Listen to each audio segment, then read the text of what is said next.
ಶುಕ್ಲಾಂಬರಧರಂ ವಿಷ್ಣುಂ ಶಶಿವರ್ಣಂ ಚತುರ್ಭುಜಂ ಪ್ರಸನ್ನವದನಂ ಧ್ಯಾಯೇತ್ ಸರ್ವವಿಘ್ನೋಪಶಾಂತಯೇ. ಪೂಜ್ಯಾಯ ರಾಘವೇಂದ್ರಾಯ ಸತ್ಯಧರ್ಮರಥಾಯ ಚ ಭಜತಾಂ ಕಲ್ಪವೃಕ್ಷಾಯ ನಮತಾಂ ಕಾಮಧೇನವೇ. ಮಾತಾಯ ಪಿತಾಯ ವಧುಸ್ತರಯಾ ವಿಭೂತಿ ಸರ್ವಂ ಯತೇವ ನಿಯಮೇನ ವಧನ್ವಯಾನಾಂ ಆದ್ಯಸ್ಯ ನ ಗುಣೇರ್ವಗುಣಾಭಿ ಶ್ರೀರಾಮತ್ತದಂಗರಿ ಪ್ರಣಮಾಮಿ ಯುಗಳಂ ನಮಾಮಿ. ಶ್ರೀಶೈಲೇಶದಯಾಭಾತ್ರ ವಿಭಕ್ತಿಯಾದಿ ಗುಣಾರ್ಣವಂ ಯತೇಂದ್ರ ಪ್ರವಣಂ ವಂದೇ ರಂಬಿಜಾಪಾದನ ಮುನಿಂ. ಲಕ್ಷ್ಮೀನಾಥ ಸಮಾರಂಭನಾದಯಾಮನ ಮಧ್ಯಮ ಅಶ್ವದಾಚಾರ್ಯ ಪರ್ಯಂತ ಮುಂದೇ ಗುರು ಪರಂಪರಾ.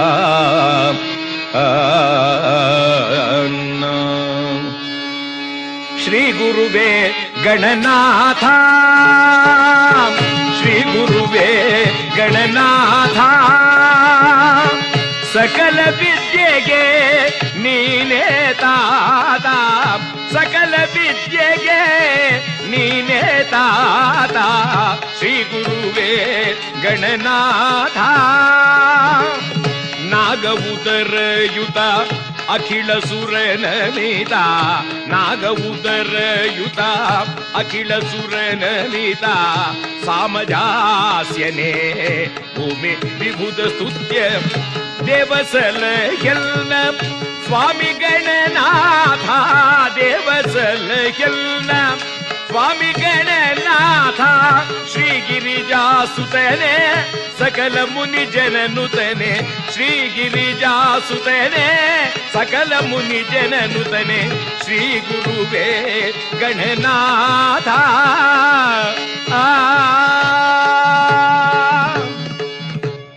ಕೀರ್ತನಾರಂಭ ಕಾಲದಲ್ಲಿ ಪರಮಾತ್ಮನು ಸರ್ವದಾ ಭಕ್ತಿಪ್ರಿಯನಲ್ಲದೆ ಶಕ್ತಿಪ್ರಿಯನಲ್ಲ.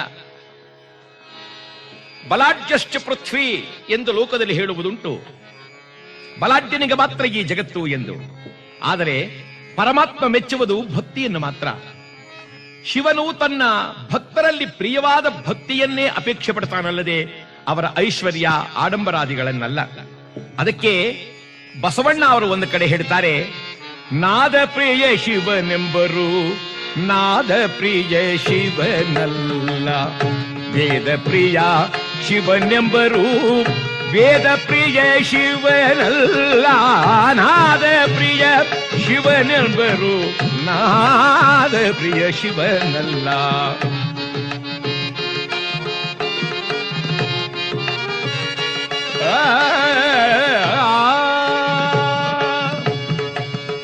ನಾದಪ್ರಿಯ ಶಿವ ಎಂಬರು ನಾದಪ್ರಿಯ ಶಿವನಲ್ಲ, ವೇದಪ್ರಿಯ ಶಿವ ಎಂಬರು ವೇದಪ್ರಿಯ ಶಿವನಲ್ಲ. ನಾದವನ್ನು ಮಾಡಿದ ರಾವಣಗೆ ಅರೆ ಆಯುಷಾಯಿತು, ವೇದವನ್ನು ಓದಿದ ಬ್ರಹ್ಮನಿಗೆ ಶಿರ ಹೋಯಿತು. ನಾದಪ್ರಿಯನೂ ಅಲ್ಲ, ವೇದಪ್ರಿಯನೂ ಅಲ್ಲ, ಭಕ್ತಿಪ್ರಿಯನೂ ನಮ್ಮ ಕೂಡಲ ಸಂಗಮ ದೇವ ಎಂಬ ಗಾದೆಯಂತೆ ಜಗದೊಡೆಯನಾದಂತ ಪರಮಾತ್ಮ ತನ್ನ ಭಕ್ತರಿಗೋಸ್ಕರವಾಗಿ ತಾನು ಸೋತಾದರೂ ತನ್ನ ಭಕ್ತರ ಗೆಲುವನ್ನು ತೋರಿಸುತ್ತಾನೆ ಎನ್ನುವ ಅರ್ಥವನ್ನು ತೋರುವುದೇ ಈ ಕಥಾಭಾಗ ಪಾಶುಪತಾಸ್ತ್ರ ಅಥವಾ ಕಿರಾತಾರ್ಜುನೆಯ ವಿಜಯ. ಈ ಕಥಾ ಪ್ರಾರಂಭದಲ್ಲಿ ಹಿರಿಯರು ಹೇಳಿದಂತೆ ಆ ಪರಮಾತ್ಮನು ಭಕ್ತಿಪ್ರಿಯ ಎನ್ನುವುದನ್ನು ಪ್ರಾರ್ಥಿಸುತ್ತಾ ಕಥಾಭಾಗವನ್ನು ಪ್ರಾರಂಭ ಮಾಡೋಣ. ಮೆರವ ಪುರದೊಳಗೆ ಪಿರಿಯವನೆನಿಸಿದ ಪರಮ ಪುರುಷ ಹರಚರಿತೆಯ ಪಾಡೆ ಪಾಡಿ ಪೊಗಳಲ್ ಅತಿಮೋದವೆನಿಪುದು ಸುರುಚಿರ ಮಾರ್ಗ ಸುಸಾಧಕವೋ. ಸಾಂಬ ಸದಾ ಶಿವ ಸಾಂಬ ಸದಾ ಶಿವ ಸಾಂಬ ಸದಾ ಶಿವ ಸಾಂಬ ಶಿವ.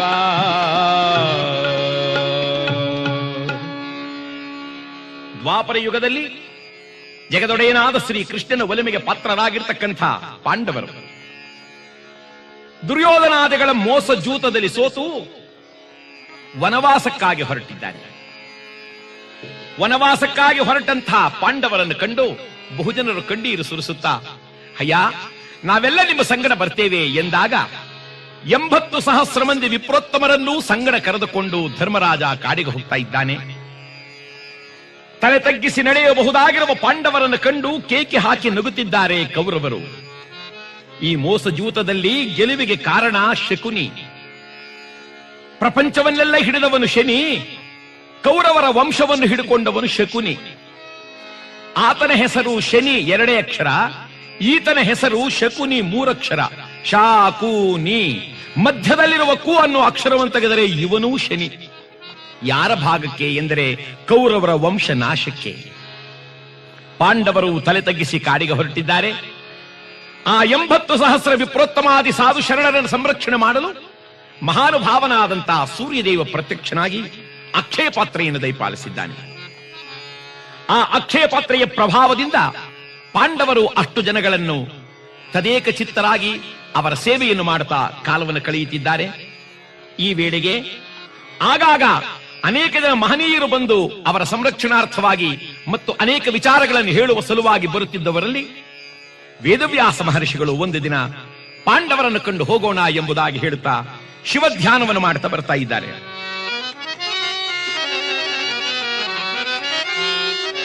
ನಾಗಭೂಷಣ ನಗೆ ಮುಖ ಸುಂದರ ನೀಲಕಂಠ ಮಹದೇವ,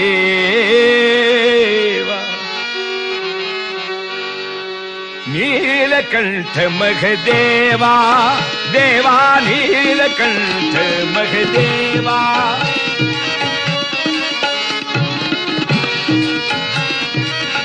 ನಾಗಭೂಷಣ ನಗೆ ಮುಖ ಸುಂದರ, ನಾಗಭೂಷಣ ನಗೆ ಮುಖ ಸುಂದರ ನೀಲಕಂಠ ಮಹದೇವ, ನೀಲಕಂಠ ಮಹದೇವ, ನೀಲಕಂಠ ಮಹದೇವ.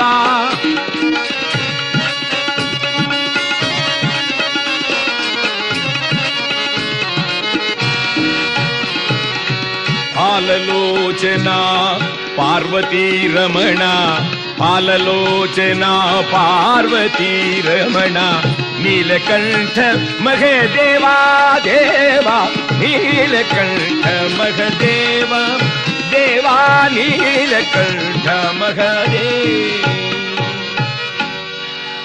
ನಮಃ ಶಿವಾಯ. ಧರ್ಮರಾಜನಿಗೆ ವರ್ತಮಾನ ಮುಟ್ಟಿದೆ. ಓಡೋಡಿ ಬಂದು ಧರ್ಮರಾಜ ಕರಗಳನ್ನು ಜೋಡಿಸಿ, ಗುರುದೇವ ನಿಮ್ಮ ಆಗಮನದಿಂದ ಧನ್ಯನಾದೆ, ದಯಮಾಡಿಸಿ ಕರತಂದು ನೊಜಹುಲ್ಲನ್ನು ಹಾಸಿ ಅದರ ಮೇಲೆ ಗುರುಗಳನ್ನು ಕೂರಿಸಿ ಪಲಾಶ ಪತ್ರದಲ್ಲಿ ಅವರ ಪಾದವನ್ನು ತೊಳೆಯುತ್ತಾ ಇದ್ದಾನೆ. ಪಾದವನ್ನು ತೊಳೆಯುವಾಗ ಕಣ್ಣಲ್ಲಿ ದಳದಳದಲ್ಲಿ ನೀರು ಪ್ರಾಪ್ತವಾಯಿತು. ಇದನ್ನು ಕಂಡು ವೇದವ್ಯಾಸರು ಕೇಳಿದರು, ಧರ್ಮಜ ಇದೇನು ಈ ದುಃಖ? ನಾನು ಬಂದದ್ದು ನಿನ್ನ ಮನಸ್ಸಿಗೆ ಬರಲಿಲ್ಲವೇ? ಮತ್ಯಾವುದಾದ್ರೂ ವಿಚಾರ ನಿನ್ನ ಮನಸ್ಸಿಗೆ ತೋರಿತೆ? ಏನು ವಿಚಾರ? ಕರಗಳನ್ನು ಜೋಡಿಸಿ ಹೇಳ್ತಾನೆ, ಗುರುಗಳೇ ನಾನು ಈ ವನದಲ್ಲಿರುವಾಗ ನೀವು ಬಂದಿರಲ್ಲ. ಅರಮನೆಯಲ್ಲಿದ್ದಾಗ ತಮ್ಮ ಆಗಮನವಾಗಿದ್ದರೆ ರತ್ನ ಖಚಿತವಾದ ಸಿಂಹಾಸನದ ಮೇಲೆ ಕೂರಿಸಿ ನಿಮ್ಮ ಪಾದ ಸೇವೆಯನ್ನು ಮಾಡುತ್ತಿದ್ದೆ. ನಾನೀಗ ಕಾಡಿನಲ್ಲಿರುವಾಗ ನೀವು ಬಂದಿರಲ್ಲ ಎಂದು ಮನಸ್ಸಿಗೆ ದುಃಖವಾಗುತ್ತಿದೆ ಗುರುಗಳೇ. ವೇದವ್ಯಾಸರ ನಕ್ಕರು, ಧರ್ಮಜ ಯಾವಾತನು ಬಂಗಾರ ಬೆಳ್ಳಿಗಳಲ್ಲಿ ವ್ಯತ್ಯಾಸವನ್ನು ಕಾಣುತ್ತಾನೋ ಅವನು ಈ ಲೋಕದಲ್ಲಿ ತ್ಯಾಗಿ ಅಥವಾ ಯೋಗಿ ಎನಿಸಿಕೊಳ್ಳಲಾರ. ಬಿಡು, ನಾನು ಬಂದ ವಿಚಾರವನ್ನು ತಿಳಿ ಆನಂತರದಲ್ಲಿ ಮಾತನಾಡೋಣ. ಅಪ್ಪಣೆಯನ್ನು ಕೊಡಿಸಿ ಗುರುಗಳೇ. ಏನೂ ಇಲ್ಲ, ರಾಜ್ಯವನ್ನೆಲ್ಲ ಕಳೆದುಕೊಂಡು ಬಂದಿರುವ ನೀವು ಕಾಡುವಾಸಿಗಳಾಗಿದ್ದೀರಾ. ಇನ್ನು ಮುಂದೆ ಒಂದು ಕಾಲದಲ್ಲಿ ಯುದ್ಧ ಪ್ರಾರಂಭವಾಯಿತು ಎಂದರೆ ನಿಮಗೆ ಸಕಲ ಸಿದ್ಧತೆಗಳು ಬೇಕಲ್ಲ. ಅವರಲ್ಲಿ ಗದಾಯುದ್ಧವನ್ನು ಮಾಡಲು ಬೇಕಾದಷ್ಟು ಜನರಿದ್ದಾರೆ. ಅವರೆಷ್ಟೇ ಮಂದಿ ಇದ್ದರೂ ಕೂಡ ನಮ್ಮ ಭೀಮನೋರ್ವನೇ ಸಾಕು ಅವರನ್ನೆಲ್ಲ ಸದಬಡೆಯಬಲ್ಲ. ಇನ್ನು ಖಡ್ಗ ಯುದ್ಧದಲ್ಲಿ ನಕುಲ ಸಹದೇವರ ಮುಂದೆ ಯಾರು ನಿಲ್ಲಲು ಸಾಧ್ಯವಿಲ್ಲ. ಆದರೆ ಧರ್ಮಜ ಅವರಲ್ಲಿ ಬಿಲ್ಲಾಳಿಗಳಿದ್ದಾರೆ, ಧನುರ್ಧಾರಿಗಳು. ದ್ರೋಣ, ಭೀಷ್ಮ, ಕೃಪಾ, ಅಶ್ವತ್ಥಾಮ, ಕರ್ಣ ಇವರೆಲ್ಲರೂ ಇದ್ದಾರೆ. ಅಂದ ಮೇಲೆ ಇವರನ್ನೆಲ್ಲರನ್ನು ಜಯಿಸತಕ್ಕಂತ ಒಂದು ಶಕ್ತಿ ಬೇಕು ಎಂದರೆ ಅರ್ಜುನನಿಗೊಬ್ಬನಿಗೆ.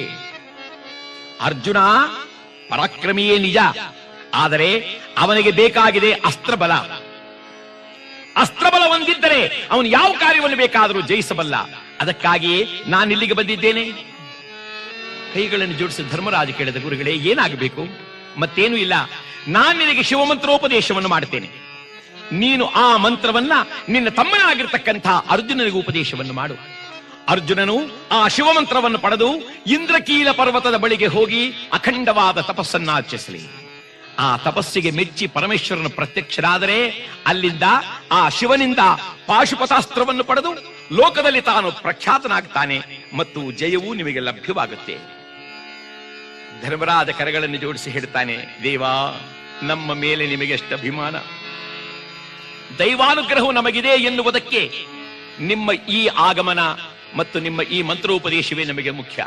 ಗುರುಗಳೇ, ಇದೋ ನಾ ಸಿದ್ಧನಾಗಿದ್ದೇನೆ ಎಂದು ಶುಚಿರ್ಭೂತನಾದಾಗ ವೇದವ್ಯಾಸರು ಧರ್ಮರಾಜನನ್ನು ಕರೆದು ತಮ್ಮ ತೊಡೆಯ ಮೇಲೆ ಕೂರಿಸಿಕೊಂಡಿದ್ದೆ. ಓಂ ನಮಃ ಶಿವಾಯ, ಓಂ ನಮಃ ಶಿವಾಯ, ಓಂ ನಮಃ ಶಿವಾಯ, ಓಂ ನಮಃ ಶಿವಾಯ.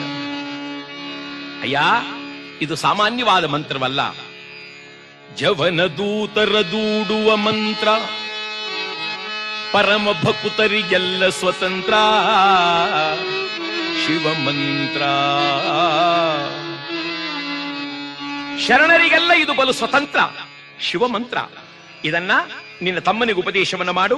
ನಿನ್ನ ತಮ್ಮ ಶಿವನನ್ನು ಕುರಿತು ಘೋರವಾದ ತಪಸ್ಸನ್ನು ಆಚರಿಸಿ ವರಬಲವನ್ನು ಪಡೆದು ಬರಲಿ ಎಂದು ಆಶೀರ್ವಾದವನ್ನು ಮಾಡಿ ಹೊರಟಿದ್ದಾರೆ.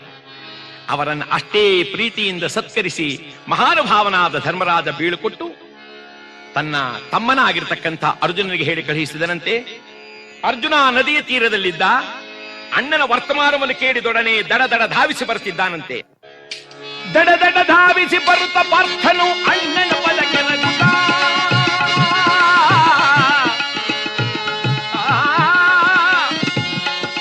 ಕೆಳಗಿ ಕರಗಳನ್ನು ಮುಗಿದು ಅಣ್ಣನಿಗೆ ನಮಿಸಿ ನಿಂತನಾಗ ವರಗುರುವಿನ ಕರುಣಾ ಬಲದೊಡು ಹರನನ್ನು ಮೆಚ್ಚಿಸ ಮನ ಮಾಡಿದ ಬೇಗ. ಸಾಂಬ ಸದಾ ಶಿವ, ಸಾಂಬ ಶಿವ, ಸಾಂಬ ಸದಾ ಶಿವ, ಸಾಂಬ ಶಿವ. ಪಾರ್ಥ ನೋಡಿ ಬಂದು ಅಣ್ಣನ ಪಾದಕ್ಕೆ ನಮಸ್ಕಾರ ಮಾಡಿ, ಅಣ್ಣ, ನನ್ನನ್ನು ಹೇಳಿ ಕಳುಹಿಸಿದಂತೆ ಕಾರಣವೇನು? ಧರ್ಮರಾಜ ಹೇಳಿದ, ತಮ್ಮ, ನಿನಗಿರುವ ಯೋಗ ಮತ್ತಾರಿಗೂ ಇದ್ದಂತೆ ಕಾಣಲಿಲ್ಲ ಕಾಣೋ. ವೇದವ್ಯಾಸ ಮಹರ್ಷಿಗಳು ಬಂದು ಶಿವನನ್ನು ಮೆಚ್ಚಿಸುವ ಮಾರ್ಗವನ್ನು ಕಲಿಸಿ ನಿನ್ನನ್ನು ಕಳುಹಿಸು ಎಂದು ಹೇಳಿದರು. ನಾವಿಷ್ಟು ಜನ ಪಾಂಡವರಿದ್ದರೂ ಸಹ ಈ ಭಾಗ್ಯ ನಿನಗೆ ಪ್ರಾಪ್ತವಾಗಿದೆ ಎಂದ ಮೇಲೆ ನಿನ್ನ ಅವತಾರವೇ ಇಂಥದ್ದು ಎಂದು ಅರ್ಥವಾಗುತ್ತಿದೆ.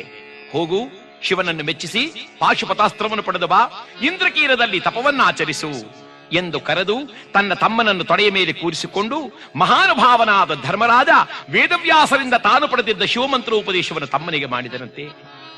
ತಮ್ಮನೆದ್ದು ಅಣ್ಣನ ಕಾಲಿಗೆ ನಮಸ್ಕಾರ ಮಾಡಿದ. ಅಣ್ಣ, ಹೋಗಿ ಬರ್ತೇನೆ, ಆಶೀರ್ವಾದ ಮಾಡು, ಶಿವಾನುಗ್ರಹ ಪ್ರಾಪ್ತಿರಸ್ತು. ಅಣ್ಣ, ಹೇಳಬೇಕಾದ್ದೇನಾದ್ರೂ ಇದೆಯೇ? ತಮ್ಮ, ಯಾವ ಕಾರಣಕ್ಕೂ ಯಾವ ಸಮಯದಲ್ಲಿಯೂ ಮರೆಯದೇ ಶಿವಧ್ಯಾನವನ್ನು ಮಾಡುತ್ತಾ ಶಿವಕೃಪೆಗೆ ಪಾತ್ರನಾಗು. ಪಕ್ಕದಲ್ಲಿ ತಿರುಗಿದ ಕಲಿ ಭೀಮ. ಭೀಮನಿಗೆ ನಮಸ್ಕಾರ ಮಾಡಿದ. ಅಣ್ಣ, ನೀನು ಹೇಳೋದೇನಾದ್ರೂ ಇದೆಯೇ? ಹಾಗಂದ ಕೂಡಲೇ ಭೀಮ ಹೇಳಿದ, ತಮ್ಮ, ಮುಂದಿಟ್ಟ ಹೆಜ್ಜೆಯನ್ನು ಹಿಂದಕ್ಕಿಡದಿರು. ಗುರು ಶರಣ ಹರಿ ಹಿರಿಯರಿಗಲ್ಲದೆ ಮತ್ತಾರಿಗೂ ತಲೆ ಬಾಗದಂತೆ ನೀ ಬಾಳು. ಯಾವ ಹೊಟ್ಟೆಯಲ್ಲಿ ಹುಟ್ಟಿದೆಯೋ ಆ ಹೊಟ್ಟೆಗೆ ಕೆಟ್ಟ ಹೆಸರನ್ನು ತರದೆ ಸುಖದಿಂದ ಬಾಳು. ಹೋಗಿ ಬಾ.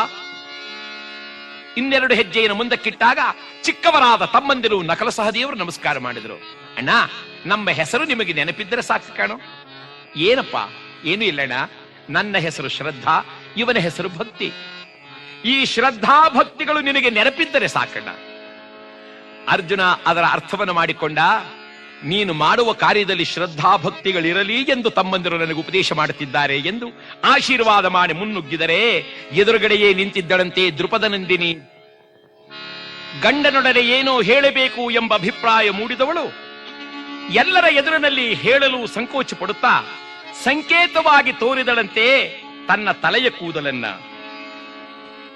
ಕೈಯಿಂದ ತಲೆಯ ಕೂದಲನ್ನು ನೇವರಿಸುತ್ತಿದ್ದರೆ ಅರ್ಜುನನಿಗೆ ಅರ್ಥವಾಗುತ್ತಿದೆ, ಸಭಾ ಮಧ್ಯದಲ್ಲಿ ಯಾವ ದುರಾತ್ಮನು ಪಿಡಿದೆಣ ತಂದು ನನ್ನ ಮುಡಿಯನ್ನು ಬಿಚ್ಚಿದನೋ, ಯಾರು ನನ್ನನ್ನು ಕಂಡು ಗಹಿಗಹಿಸಿ ನಕ್ಕನೋ, ನಕ್ಕವನ ದಂತ ಪಂಕ್ತಿಯನ್ನೇ ಬಾಚಿಣಿಕೆಯನ್ನಾಗಿ ಮಾಡಿ ಅವರ ರಕ್ತವನ್ನೇ ತೈಲವಾಗಿ ಲೇಪನವನ್ನಾಗಿ ಮಾಡಿ ತೊಡೆ ತಟ್ಟಿದವರ ತೊಡೆಯನ್ನು ಸೀಡಿ ಆಗ ಸಿರಿಮುಡಿಯನ್ನು ಕಟ್ಟಿಸುತ್ತೇನೆ ಎಂದು ಶಪಥ ಮಾಡಿದ ಭೀಮಾರ್ಜುನರ ಶಪಥವನ್ನ ಗಂಡನಿಗೆ ನೆನಪು ಮಾಡುತ್ತಿದ್ದಾಳೆ ದೃಪದನಂದಿನಿ. ಇದನ್ನು ಕಂಡಂಥ ಅರ್ಜುನ ನಕ್ಕು ಅಭಯವನ್ನು ಕೊಟ್ಟು ಎಲ್ಲ ಹಿರಿಯರಿಗೂ ನಮಸ್ಕಾರ ಮಾಡುತ್ತಾ ಹೊರಟನಂತೆ. ಹೇ ದೇವದೇವ, ಸಕಲ ಲೋಕ ರಕ್ಷಕ, ಶಿವನೇ ಕಾಪಾಡು ಎಂಬುದಾಗಿ ಹರನನ್ನು ಸ್ಮರಿಸುತ್ತ ನರನು ಕೊರಟನು ಹರನಲ್ಲಿ ವರಬಲ ಪಡೆಯಲು. ಆಗ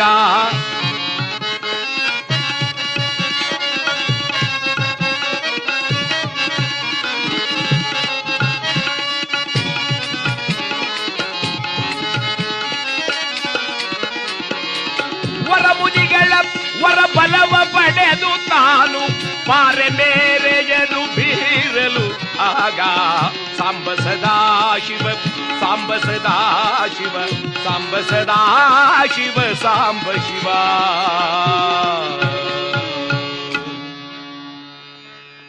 ಪಾರ್ಥನು ತಪಸ್ಸಿಗೋಸ್ಕರವಾಗಿ ಹೊರಟಿದ್ದಾನೆ ಕಾಡಿಗೆ. ಕಂಡ ಪುಣ್ಯ ನದಿಗಳಲ್ಲೆಲ್ಲ ಸ್ನಾನವನ್ನು ಮಾಡಿದ. ಅನೇಕ ಜನ ಹಿರಿಯರ ಪಾದಕ್ಕೆ ನಮಸ್ಕಾರವನ್ನು ಮಾಡಿದ. ಎಲ್ಲಿ ತಪವನಾಚರಿಸಲಿ ಎಂದು ಬರುತ್ತಿದ್ದರೆ ಅಲ್ಲೊಂದೆಡೆಯಲ್ಲಿ ಇಂದ್ರಕೀಲ ಪರ್ವತ. ಆ ಸ್ಥಳವನ್ನು ನೋಡಿದ. ಇದು ತಪವಾಚರಿಸಲು ಯೋಗ್ಯವಾಗಿದೆಯೇ ಎಂದರೆ ಅಶರೀರವಾಣಿಯಾಗ್ತಾ ಇದೆ. ಪಾರ್ಥನೆ, ನೀನು ತಪವಾಚರಿಸಲು ಇದು ಯೋಗ್ಯವಾದ ಸ್ಥಳ ನಿನಗೆ. ಮಹಾನುಭಾವನಾದ ಅರ್ಜುನ ಪಂಚಾಗ್ನಿಗಳ ಮಧ್ಯದಲ್ಲಿ, ಪಂಚಾಗ್ನಿಗಳು ಎಂದರೆ 4 ದಿಕ್ಕಿನಲ್ಲಿಯೂ 4 ಭಾಗದಲ್ಲಿಯೂ ಅಗ್ನಿಯನ್ನಿಟ್ಟು ಮೇಲೆ ಉರಿಯುವ ಸೂರ್ಯನನ್ನೇ ಒಂದು ಬೆಂಕಿಯನ್ನಾಗಿ ಭಾವಿಸಿ ತಪಸ್ಸಿಗೋಸ್ಕರವಾಗಿ ಕುಳಿತಿದ್ದಾನೆ ಪಾರ್ಥ. ಕುಳಿತವನು ಮಾಸ 1ರಲ್ಲಿ ಜಲಪಾನ, ಮಾಸ 2ರಲ್ಲಿ ವಾಯುಪಾನ,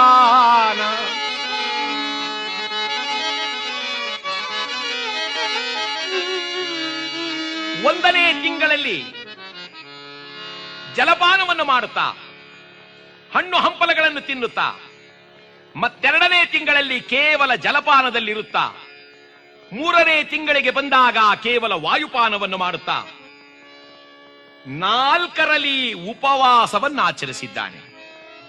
ಉಪವಾಸವೆಂದರೆ ಒಂದು ತೃಣಮಾತ್ರವಾದ ಹಣ್ಣನ್ನು ತಿನ್ನದೆ, ಒಂದು ಉದ್ಧರಣೆಯ ಜಲಪಾನವನ್ನು ಮಾಡದೆ ತದೇಕ ಚಿತ್ತನಾಗಿ ಓಂ ನಮಃ ಶಿವಾಯ, ಓಂ ನಮಃ ಶಿವಾಯ, ಓಂ ನಮಃ ಶಿವಾಯ.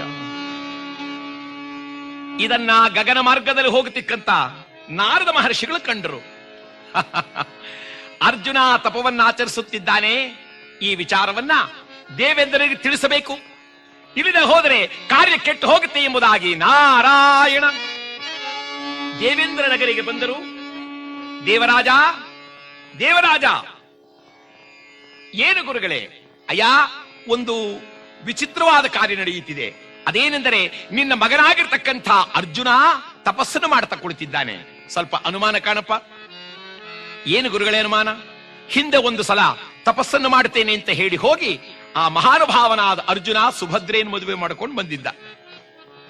ಈಗಲೂ ಹಾಗೆ ಹೋಗಿ ಶಿವನನ್ನು ಮೆಚ್ಚಿಸುತ್ತೇನೆ ಅಂತ ತಪಸ್ಸು ಮಾಡಲಿಕ್ಕೆ ಹೋಗಿ ಏನಾದರೂ ವಿಫಲವಾಗಿ ಬಂದಾನು ಅಂತ ಮನಸ್ಸಿನಲ್ಲಿ ಭಯ ಕಣೆಯ. ಹಾಗಾದ್ರೆ ಏನ್ ಮಾಡುವಂತೀರ ಗುರುಗಳೇ? ಏನು ಇಲ್ಲ, ಒಂದು ಸಲ ಪರೀಕ್ಷೆಯನ್ನು ಮಾಡು. ಆ ಪರೀಕ್ಷೆಯನ್ನು ಮಾಡಿದಾಗ ನಿನ್ನ ಮಗ ಉತ್ತೀರ್ಣನಾಗಬಲ್ಲನೆ ಇಲ್ಲವೇ ಎಂಬತಕ್ಕಂಥ ವಿಚಾರವನ್ನು ತಿಳಿದು ಬಾ ಎಂದರೆ ಮಹಾನುಭಾವನಾಗಿರ್ತಕ್ಕಂಥ ದೇವೇಂದ್ರ ಹಣ್ಣಣ್ಣು ವಯಸ್ಸಿನ ಮುದುಕನಂತೆ ವೇಷವನ್ನು ಧರಿಸಿ ಬರುತ್ತಾ ಇದ್ದಾನೆ. ಬರುತ್ತ ನೋಡಿದರೆ ಓಂ ನಮಃ ಶಿವಾಯ ತಪಸ್ಸನ್ನು ಮಾಡುತ್ತಿರುವ ಮಗನನ್ನು ಕಂಡ. ಅಯ್ಯ ಅಯ್ಯ, ಯಾರೋ ನೀನು? ಎಚ್ಚರನಾಗು, ಎಚ್ಚರನಾಗು ಎಂಬುದಾಗಿ ಭುಜ ಬಿಡಿದು ಅಲುಗಾಡಿಸಿದರಂತೆ. ಭುಜ ಬಿಡಿದು ಅಲುಗಾಡಿಸಿದರೆ ಕಣ್ಮುಚ್ಚಿ ಕುಳಿತಿದ್ದ ಪಾರ್ಥ ಮೆಲ್ಲನೆ ಕಣ್ತೆರೆದು ನೋಡಿದ. ಆಹಾ, ಯಾರು ಈ ಮಹಾನುಭಾವ? ಎಷ್ಟು ತೇಜಪುಂಜನಾಗಿದ್ದಾನೆ, ಎಂತಹ ಪ್ರಭಾವಶಾಲಿಯಾಗಿದ್ದಾನೆ ಅಂತ. ಸ್ವಾಮಿ ವಂದನೆ. ದೇವೇಂದ್ರ ಕೇಳಿದಯ್ಯ, ಏನ್ ಮಾಡ್ತಾ ಇದ್ದೀಯೋ? ನಾನೇ ಸ್ವಾಮಿ, ತಪಸ್ಸು. ದೇವೇಂದ್ರ ನಕ್ಕ. ತಪಸ್ಸು? ಏನು ತಪಸ್ಸಯ್ಯ? ಅಲ್ಲ, ಕರದಲ್ಲಿ ಜಪ ಬಡಿ, ಮತ್ತೊಂದೆಡೆಯಲ್ಲಿ ಪಲ್ಲಳಿಗೆ,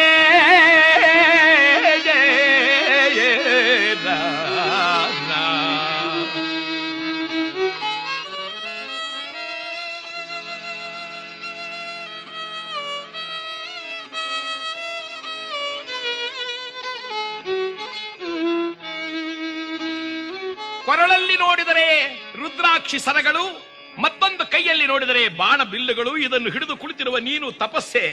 ಏನಿದು ಮಗದ ಚರ್ಮಿ, ಏನಿದು ಮಗದ ಚರ್ಮಿ, ಕೊರಳೊಳು ಜಪ ಬಡಿ ಕರದಲ್ಲಿ ಶರ ಬಿಡಿದೆ, ಏನಿದು ಮಗದ ಚರ್ಮಿ.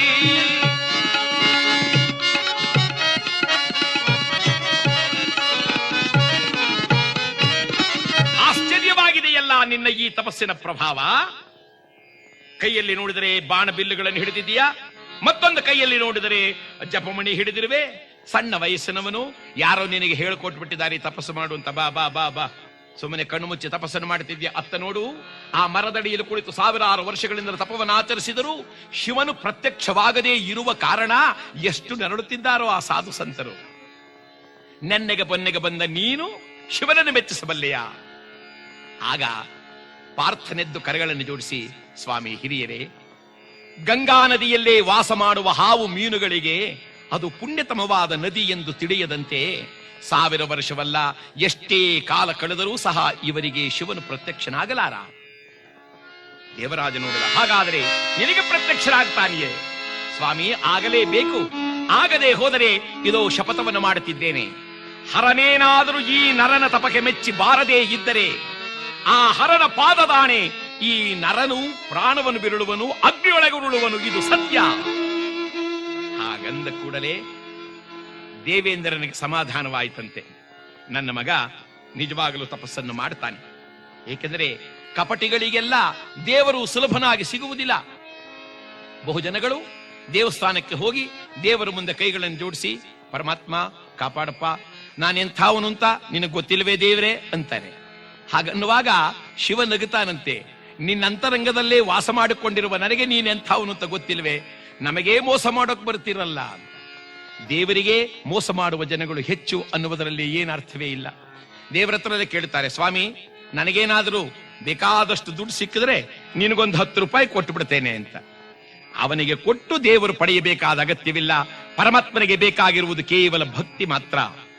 ಆ ಮಹಾನುಭಾವನಾದಂತ ದೇವರಾಜ ತನ್ನ ಮಗನನ್ನ ಪರೀಕ್ಷೆ ಮಾಡಿದವನು ಥಟ್ಟನೆ ಪ್ರತ್ಯಕ್ಷನಾಗಿ ಹೇಳ್ತಿದ್ದಾನೆ, ಕಂದ ನೋಡು ನನ್ನ.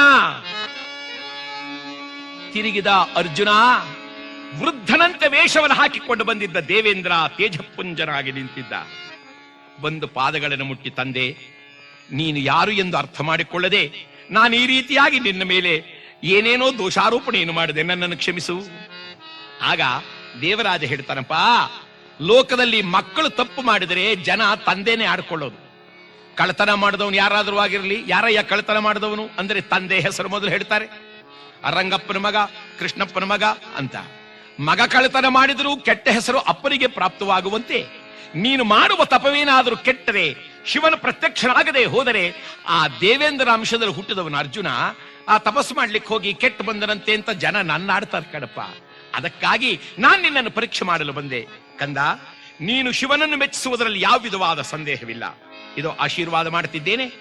ಶಿವನನ್ನು ಮೆಚ್ಚಿಸಿ ನೀನು ಬೇಕಾದ ವರಗಳನ್ನೆಲ್ಲವನ್ನು ಪಡೆದ ಮೇಲೆ ನಾನು ರಥವನ್ನು ಕಳುಹಿಸಿಕೊಡ್ತೇನೆ.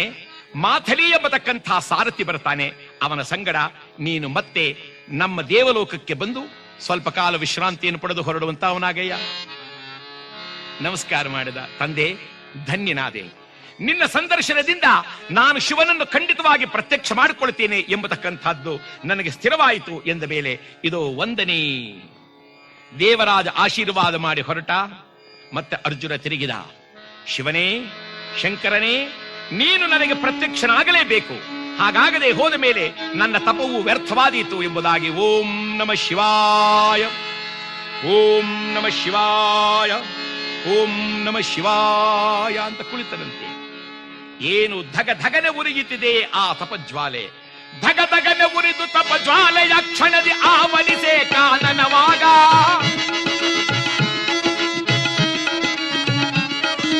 ಹರನ ಒಲಿಮೆಯನ್ನು ಪಡೆಯಲು ನರ ತಪವಾಚರಿಸುತ್ತಿರಲು ಬೇಗ.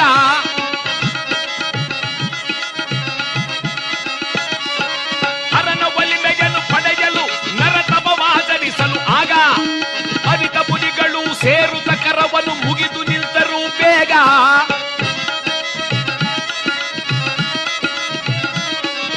ಸಾಂಬ ಸದಾ ಶಿವ, ಸಾಂಬ ಸದಾ ಶಿವ, ಸಾಂಬ ಸದಾ ಶಿವ, ಸಾಂಬ ಶಿವ.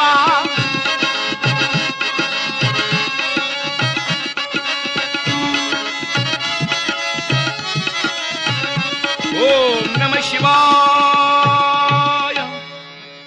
ಅರ್ಜುನನ ತಪ ಪ್ರಭಾವ ಕಾಡಿನಲ್ಲೆಲ್ಲ ಆವರಿಸಿದೆಯಂತೆ. ಅಲ್ಲಿ ಕಣ್ಮುಚ್ಚಿ ತಪವನ್ನು ಆಚರಿಸುತ್ತಿದ್ದ ಬಹುಜನಗಳು ಇದನ್ನು ಕಂಡು ಭಯಪಟ್ಟರು. ಇವನು ಯಾರೋ ತಪಸ್ಸು ಮಾಡ್ತಾ ಇದ್ದಾನಲ್ಲ.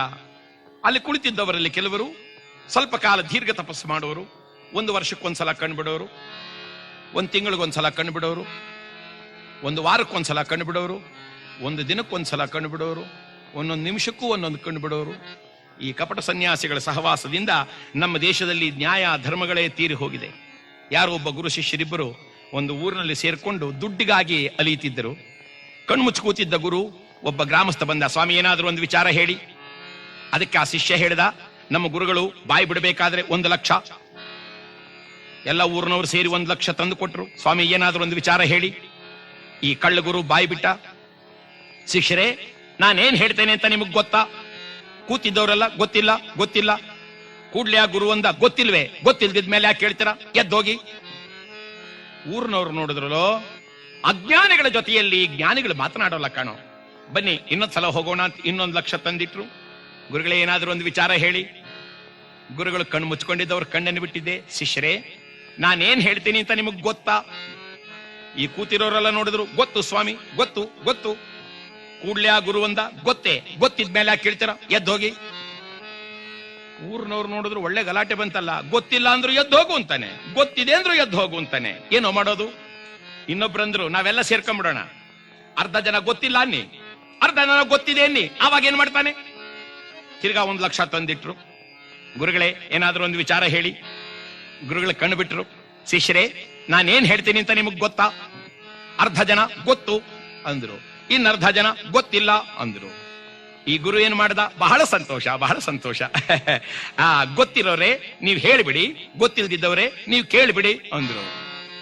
ಊರ್ನವ್ರು ನೋಡಿದ್ರಲ್ಲೋ, ಇವ್ನು ಹೇಳೋಕಲ್ಲ ಬಂದಿರೋದು, ನಮ್ಮ ಹತ್ರ ಇರೋ ದುಡ್ಡು ಹೊಡ್ಕೊಂಡು ಹೋಗೋದಕ್ಕೆ ಓಡಿಸ್ರೋ ಇವ್ರನ್ನ ಅಂತ ಓಡಿಸ್ಕೊಂಡೇ ಹೋದ್ರಂತೆ. ಈ ಕಪಟ ಸನ್ಯಾಸಿಗಳಿಂದಾಗಿ ನಿಜವಾದ ತಪಸ್ವಿಗಳಿಗೆ, ಕಪಟ ವೇಷಧಾರಿಗಳಾದ ಭಕ್ತರಿಂದ ನಿಜವಾದ ಭಕ್ತರಿಗೆ ಲೋಕದಲ್ಲಿ ಬಹಳ ಹಾನಿಯಾಗಿದೆ. ಅಂದ್ರೆ ಇಲ್ಲಿ ಯಾಕಿ ಮಾತು ಬಂತು? ತಪವನಾಚರಿಸ್ತಾ ಕುಳಿತಿದ್ದ ಅನೇಕ ಜನ ಮುನಿಗಳಲ್ಲಿ ಕೆಲವರೇನು ಮಾಡಿದರಂತೆ, ಅಯ್ಯ ಇವನ ತಪ ಪ್ರಭಾವವನ್ನು ನಾವು ಸಹಿಸಲು ಸಾಧ್ಯವಿಲ್ಲ.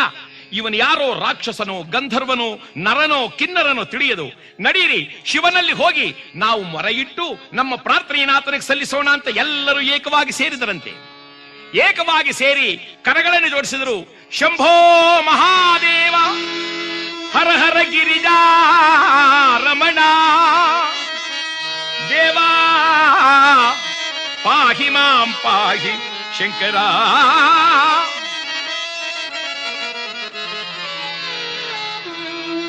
ನಮ ಶಿವಾಯ, ಓಂ ನಮ ಶಿವಾಯ.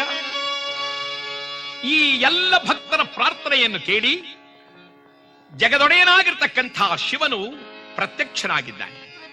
ಅಯ್ಯ ಭಕ್ತರೇ, ಏನ್ ಸಮಾಚಾರ? ಸ್ವಾಮಿ ಇಲ್ಯಾರೋ ಓರ್ವ ತಪಸ್ಸನ್ನು ಆಚರಣೆ ಮಾಡುತ್ತಿದ್ದಾನೆ, ಅವನನ್ನು ಕಂಡು ನಮಗೆ ಭಯ. ಆಗ ತಿರುಗಿ ನೋಡಿದರಂತೆ ಪರಮೇಶ್ವರ, ತಪವಾಚರಿಸ್ತಾ ಕುಳಿತಿರ್ತಕ್ಕಂಥ ನರನು ಕಣ್ಣಿಗೆ ಕಾಣಿಸಿದ್ದಾನೆ. ಕಂಡ ಕೂಡಲೇ ನಕ್ಕ. ಪಾರ್ವತಿ ದೇವಿ ಕೇಳಿದ್ಲು, ಯಾಕೆ ಸ್ವಾಮಿ ನಗುತ್ತಿದ್ದೀರಾ? ದೇವಿ, ನನ್ನ ಪ್ರಿಯ ಭಕ್ತನಾಗಿರ್ತಕ್ಕಂಥ ಅರ್ಜುನನನ್ನು ಕಂಡು ಯಾರೋ ಎಂದು ಇವರು ಭಯಪಡುತ್ತಿದ್ದಾರಲ್ಲ ಎಂದು ಸಂದೇಹ ನನಗೆ ಪ್ರಾಪ್ತವಾಯಿತು. ಸ್ವಾಮಿ ಯಾರು ಈತ? ಅವನೇ ನನ್ನ ಪ್ರಿಯ ಭಕ್ತನಾಗಿರ್ತಕ್ಕಂಥ ಅರ್ಜುನ. ಹರಿಯ ಅಂಶದಿಂದ ಅವತರಿಸಿದವನು, ಪಾಂಡವರಲ್ಲಿ ಮಧ್ಯಮನು, ಧನುರ್ಧಾರಿಯಾಗಿ ನಿಂತನೆಂದರೆ 3 ಲೋಕವನ್ನು ಜಯಿಸಬಲ್ಲಂಥ ಧೀರ. ಪಾರ್ವತಿ, ನಿನಗೆ ಹೇಳಬೇಕಾದರೆ ಭಕ್ತರೊಳಗೆ ನನಗೆ ಅತಿ ಪ್ರಿಯ ಭಕ್ತನಾಗಿರ್ತಕ್ಕಂಥ ಅರ್ಜುನ. ಆಗ ಪಾರ್ವತಿ ದೇವಿ ಕೇಳುತ್ತಿದ್ದಾಳೆ, ಅದು ನಿಜ? ಅವನನ್ನು ಇಷ್ಟೊಂದು ಕೊಂಡಾಡ್ತಿರಲ್ಲ, ಕಾರಣವೇನು? ಪಾರ್ವತಿ, ಇವನ ಸಮಾನ ಭಕ್ತರನ್ನ ನಾನಿನ್ನೂ ಕಂಡಿಲ್ಲ. ಇದೋ ಹೇಳುತ್ತಿದ್ದೇನೆ ಕೇಳು ಎಂಬುದಾಗಿ ಹೇಳಿ ಮಹಾನುಭಾವನಾದ ಶಿವನು ಪಾರ್ವತಿ ದೇವಿಗೆ ಆ ಅರ್ಜುನನ ವೃತ್ತಾಂತವನ್ನ ನಿರೂಪಣೆಯನ್ನು ಮಾಡ್ತಾ ಇದ್ದಾನೆ. ಪಾರ್ವತಿ ದೇವಿಯು ತನ್ನ ಪತಿಯಾಡುವ ಮಾತನ್ನೇ ಗಮನಿಸುತ್ತಿದ್ದಾಗ ಲೋಕನಾಯಕನಾದ ಶಿವ ಹೇಳುತ್ತಿದ್ದಾನೆ, ಇವನೆಂಥವನು ಅನ್ಕೊಂಡಿದ್ದೀಯಾ? ಆರಿಗೂ ಬೆಂತೋರದ ಧೀರ, ಶಿವನಿಗೆ ಅತಿ ಪ್ರೀತಿಯ ಕುಮಾರ.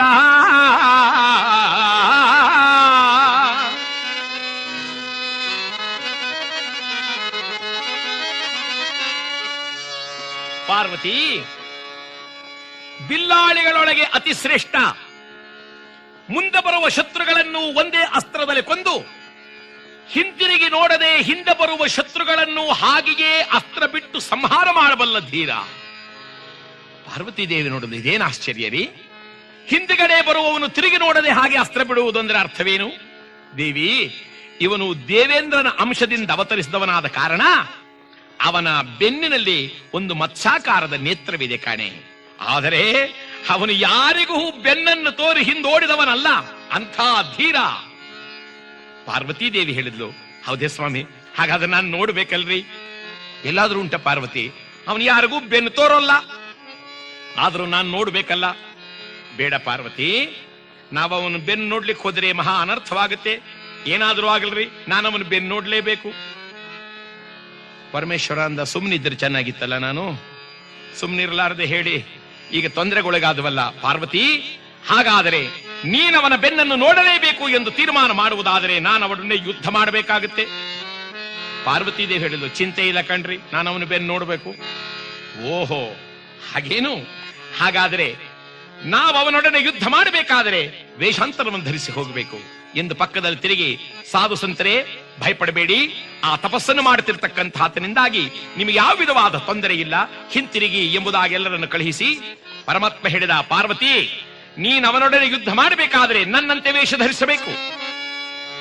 ಪಾರ್ವತಿ ದೇವಿ ಕೇಳಿದ್ಲು, ಸ್ವಾಮಿ, ನೀವು ಯಾವ ವೇಷ ಧರಿಸ್ತೀರಾ?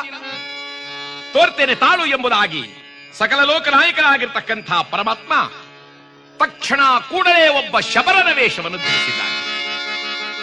ಪಿನಾಕಧರನಾದ ಶಿವನ ಧರಿಸನ್ನು ಹಿಡಿದು ಕಾಡು ಚರ್ಮಗಳ ವಸ್ತ್ರಗಳನ್ನು ಧರಿಸಿ ಬೇಡರವನಂತೆ ನಿಂತು, ಪಾರ್ವತಿ, ನೀನು ಇದೇ ವೇಷವನ್ನು ಧರಿಸಬೇಕು.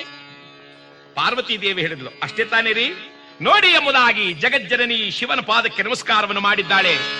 ಎದ್ದು ಕಣ್ಣು ಮುಚ್ಚಿ ತೆಗೆಯುವುದರೊಳಗಾಗಿ ವೇಷವನ್ನು ಧರಿಸಿದ್ಲಂತೆ. ಕರಿಮಣಿ ಸರಗಳ ಕೊರಳಲು ಧರಿಸಿ ಪರಿ ಪರಿ ವಿಧದಲ್ಲಿ ಬೆಲೆಯುತ್ತ ನಿಂತು ನವಲು ಗರಿಗಳನ್ನು ಶಿರದ ಮೇಲಿರಿಸಿ ವೀರಗಾಸೆಯನ್ನು ತೊಟ್ಟು ತಾಲಿ ಶಿವನ ಮಳೆದಿ ನಿಂತಳು ಬೇಗ ನೋಡಲಾಗ ಆನಂದ. ಅವನ ವೇಷವನ್ನು ನೋಡಿ ಜಗವೆಲ್ಲ ಬೆರಗಾಗುವ ಜರದಲ್ಲಿ ನಿಂತಿದೆ ತಾಯಿ ತಾನಾಗ ಧರಿಸಿ ವೇಷವನ್ನು ನಿಂತಳಾಗ ನಗು ನಗುತ್ತಾ.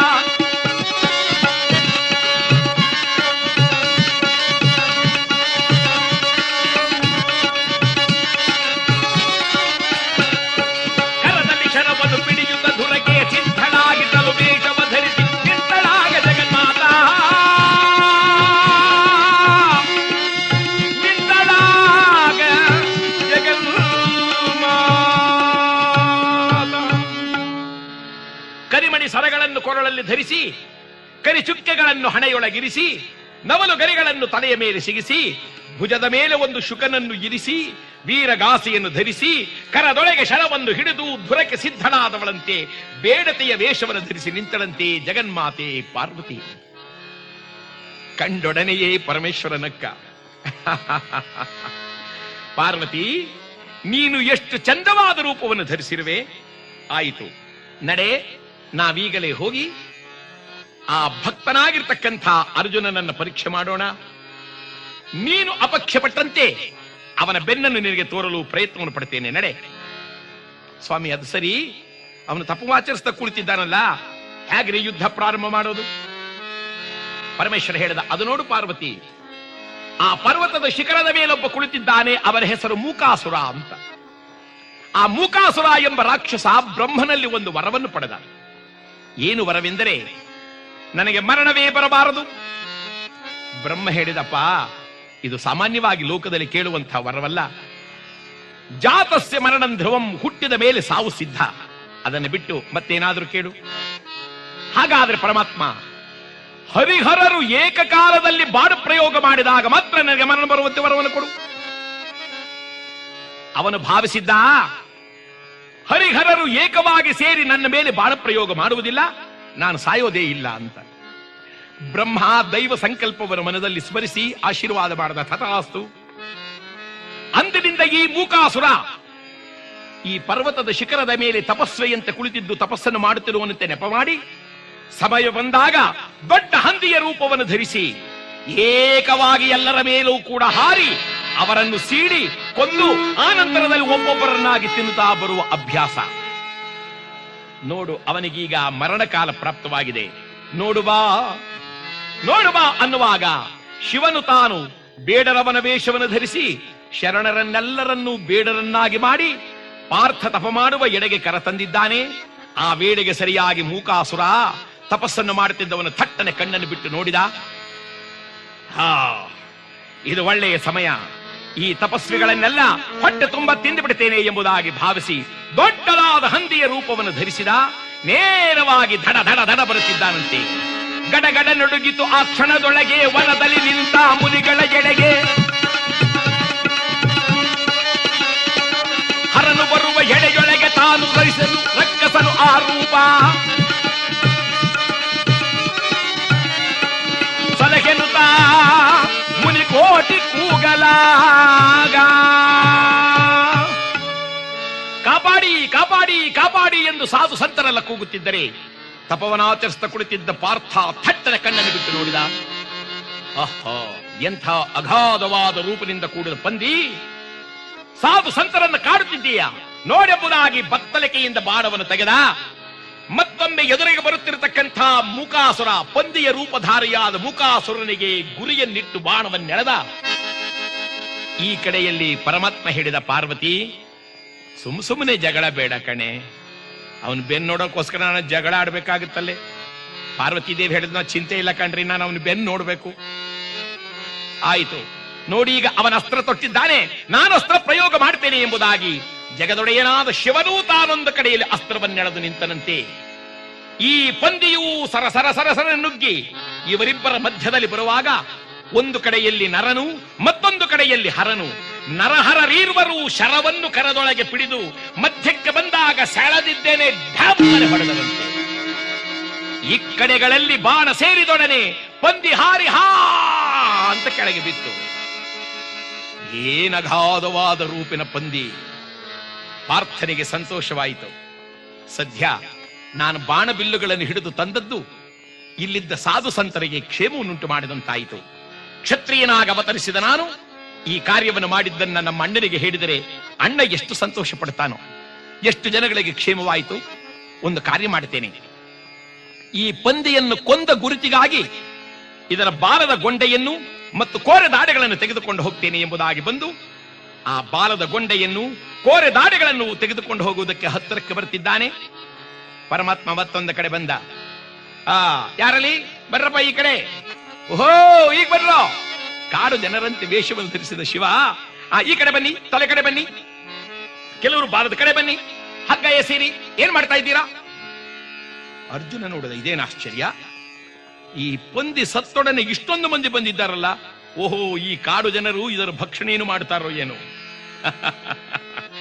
ಎಷ್ಟು ಬೇಗ ಬಂದಿದ್ದಾರೆ ಅಂತ. ಅಯ್ಯ ಸ್ವಲ್ಪ ತಾಳು, ಈ ಪಂದಿ ನನಗೆ ಬೇಕಿಲ್ಲ, ನಾನಿದನ್ನು ಕೊಂದ ಗುರುತಿಗಾಗಿ ಆ ಬಾಲದ ಗೊಂಡೆಯನ್ನು ಮತ್ತು ಅದರ ಕೋರೆ ದಾಡೆಗಳನ್ನು ತೆಗೆದುಕೊಂಡು ಹೋಗ್ತೇನೆ. ಆ ನಂತರದಲ್ಲಿ ನೀನು ಈ ಹಂದಿಯನ್ನು ಎತ್ತುಕೊಂಡು ಹೋಗು. ಪರಮಾತ್ಮ ತಿರುಗದಲೇ, ಹುಡುಗ ಏನ್ ಮಾತನಾಡ್ತಾ ಇದ್ದೀಯ? ಬಹುಕಾಲದಿಂದಲೂ ಪಂದಿಗಾಗಿ ಕಾದಿದ್ದು ಹೊಂಚು ಹಾಕಿ ಸಮಯವನ್ನು ನೋಡಿ ಆ ಕೊಂದಿರುವ ಧೀರನಾದ ನನ್ನ ಮುಂದೆ ನಾನು ಕೊಂದೆ ಅಂತ ಹೇಳ್ತಿದ್ದೀಯ? ಸುಮ್ಮನೆ ಹೋಗು. ಅರ್ಜುನನಿಗೆ ಸಹಿಸಲಾರದ ಸಿಟ್ಟು ಬಂತು. ಎಲ್ಲವೋ ಗೊರವ ಗೊರವ ಎಂದೊಡನೆ ಪರಮೇಶ್ವರ ಪಾರ್ವತಿ ಕಡೆ ತಿರುಗಿದ. ಪಾರ್ವತಿ ಗೊರವ ಅಂತಾನಲ್ಲೇ? ಪಾರ್ವತಿ ದೇವಿ ಹೇಳಿದ್ದು, ನಮ್ಮ ಹುಡುಗ ತಾನೇ ರೀ, ಪರವಾಗಿಲ್ಲ, ನಾನು ಅವನ್ ಬೆನ್ನು ನೋಡ್ಬೇಕು. ಓಹೋ, ಹಾಗೇನು? ಎಲ್ಲವೋ ಯಾರನ್ನು ಜರಿಯುತ್ತಿರುವೆ?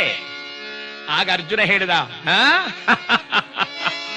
ಅಲ್ಲಿ ಇಲ್ಲಿ ಹೊಂಚು ಹಾಕಿ ಸಣ್ಣ ಪುಟ್ಟ ಪಕ್ಷಿಗಳನ್ನು ಕೊಂದು ಜೀವಿಸುವ ಬೇಟೆಯಾಡುವ ಬೇಡರವನೇ, ನೀನು ಈ ಅಗಾಧವಾಗಿರ್ತಕ್ಕಂಥ ಪಂದಿಯನ್ನು ಕೊಂದೆಯ?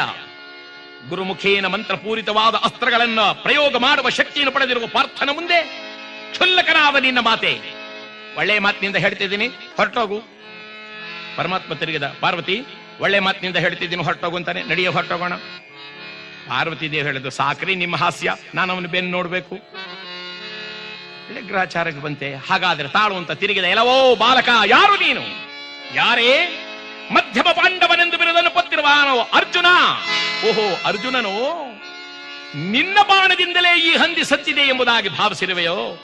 ನೆನ್ನೆ ಮೊನ್ನೆಗೆ ಹುಡುಗನಾದ ನೀನು ಅಸ್ತ್ರ ಪ್ರಯೋಗ ಮಾಡುವ ಶಕ್ತಿ ನನ್ನಲ್ಲಿದೆ ಎಂದು ನನ್ನನ್ನು ಧಿಕ್ಕರಿಸುವಷ್ಟಾದೆಯ ಹುಡುಗ? ಹಾಗಾದರೆ ನಿನ್ನ ಬಲ ಎಂಥದ್ದು ಎಂದನ್ನು ನಾನು ನೋಡೇ ಬಿಡ್ತೇನೆ. ಸಿದ್ಧನಾಗು ಯುದ್ಧಕ್ಕೆ, ಸಿದ್ಧನಾಗು ಎಂದಾಗ ಅರ್ಜುನ ಅಂದ, ಎಲವೋ ಮೂರ್ಖ. ಬಹಳ ಸಿಟ್ಟು. ಈ ಬಹುಜನಗಳಿಗೆ ಸಿಟ್ಟು ಬಂದರೆ ಸಂಗೀತ ಬಂದ್ಬಿಡುತ್ತೆ. ಬೇಡ ಬೇಡ ಬೇಡ ಅಂತಾರೆ. ಕೇಳಲಿಲ್ಲ ಅಂದ್ರೆ ಆ ಸಿಟ್ಟನ್ನು ತಡಿಲಾರದೆ ಬೇಡ ಬೇಡ ಅಂದ ಹಾಗೆ ಆ ಸಿಟ್ಟು. ಕೋಪವೆಂಬುದು ಅನರ್ಥ ಸಾಧನ, ಕೋಪವೇ ಸಂಸಾರ ಬಂಧನ, ಕೋಪದಿಂದಲೇ ಇಹ ಪರಗಳೆರಡು ಕೆಡಗು ಕಣ ಎಂದು ದೊಡ್ಡವರು ಹೇಳಿದ್ದಾರೆ. ಆದರೆ ಇಲ್ಲಿ ಅರ್ಜುನ ಆ ವಯೋಧರ್ಮಕ್ಕನುಸಾರವಾಗಿ ಎಲವೋ ಮೂರ್ಖ, ನನ್ನನ್ನೇ ಧಿಕ್ಕರಿಸಿ ಮಾತನಾಡುತ್ತಿರುವೆಯಾ ನೋಡೆಂಬುದಾಗಿ ಅಸ್ತ್ರ ಹೂಡಿದವನು ಮತ್ತೊಮ್ಮೆ ಹೇಳುತ್ತಿದ್ದಾನೆ, ಬೇಡ ಬೇಡ ಲೇ ಗೊರವ, ಏ ಮುದುಕ, ನನ್ನ ಮಾತನ್ನು ಕೇಳು. ಹೆಂಡತಿ ಮಕ್ಕಳ ಮೇಲೆ ಆಶೆ ಇದ್ರೆ ಹೊರಟೋಗು. ಪರಮಾತ್ಮ ಪಕ್ಕದಲ್ಲಿ ತಿರುಗಿದ, ಪಾರ್ವತಿ, ಹೆಂಡತಿ ಮಕ್ಕಳ ಮೇಲೆ ಆಶೆ ಇದ್ರೆ ಹೊರಟೋಗು ಅಂತಾನಲ್ಲೇ. ಹಾಗಂದಾಗ ಪಾರ್ವತಿ ನಗುತ್ತಾಳೆ, ಏನ್ರಿ ನಾನು ಬೆನ್ನು ನೋಡಬೇಕು ಅಂತ ಎಷ್ಟು ಆಸೆ ಪಡ್ತಿದ್ರು ನೀವು ಹೀಗೆ ನಿಧಾನಿಸ್ತೀರಲ್ಲ. ಏನಿಲ್ಲ ಪಾರ್ವತಿ, ಭಕ್ತನ ಮೇಲೆ ಯುದ್ಧಕ್ಕೆ ಸಿದ್ಧನಾಗುವ ಮೊದಲು ಇದನ್ನೆಲ್ಲ ಸ್ವಲ್ಪ ಅರ್ಥ ಮಾಡಿಕೊಳ್ಳೋಣ ಅಂತ. ಆಯಿತು ಅರ್ಜುನ, ಹಾಗಾದ್ರೆ ನಿಲ್ಲು ನಿಲ್ಲು ಎಂದೊಡನೆ ಅರ್ಜುನ ಹೇಳಿದ, ನಿನ್ನನ್ನು ನಿನ್ನ ಸಮೂಹವನ್ನ ಈ ಕ್ಷಣದೊಳಗಾಗಿ ಸುಟ್ಟು ಭಸ್ಮವನ್ನು ಮಾಡಿಬಿಡ್ತೇನೆ ನೋಡು ಎಂಬುದಾಗಿ ಕರದಲ್ಲಿ ಶರವನ್ನು ಹಿಡಿದವನು ಹರ ಹರ ಮಹಾದೇವನ ಅಸ್ತ್ರ ಪ್ರಯೋಗವನ್ನು ಮಾಡಿದ.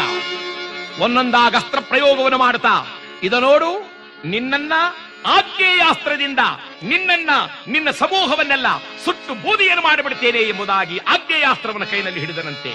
ಹಿಡಿದ ಹೊಡೆದ, ದಗ ದಗ ಉರಿಯುತ್ತ ಜ್ವಾಲೆಯ ಕಾರುತ್ತ ಬಂದಿತಾಗ ಅಸ್ತ್ರ.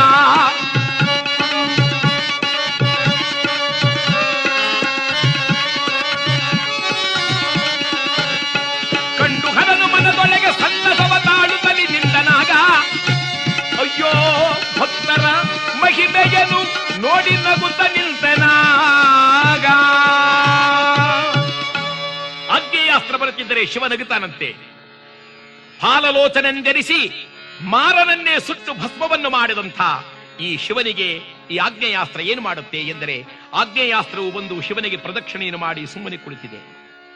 ಅರ್ಜುನ ವರುಣಾಸ್ತ್ರ ಪ್ರಯೋಗ ಮಾಡಿದ.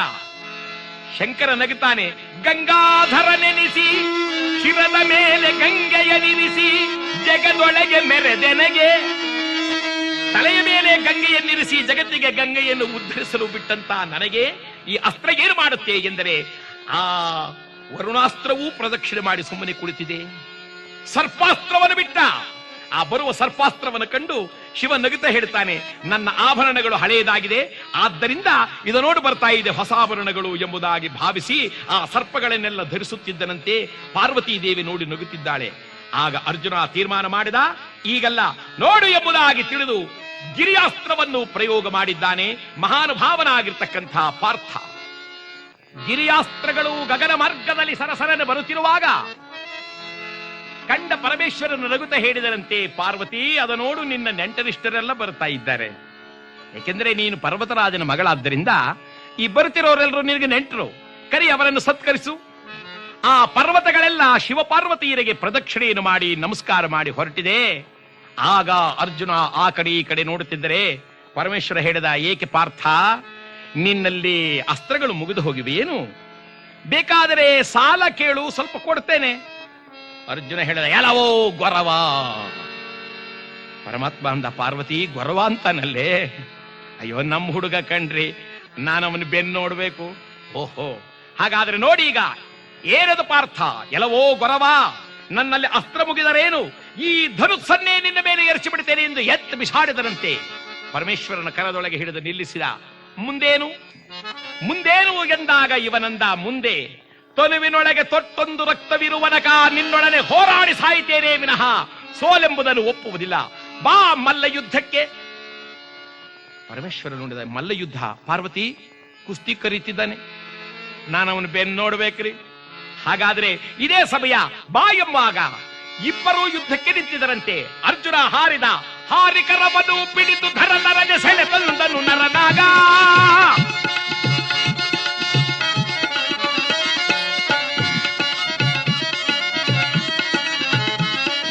ಹರನು ಈ ಪನಿಗೆ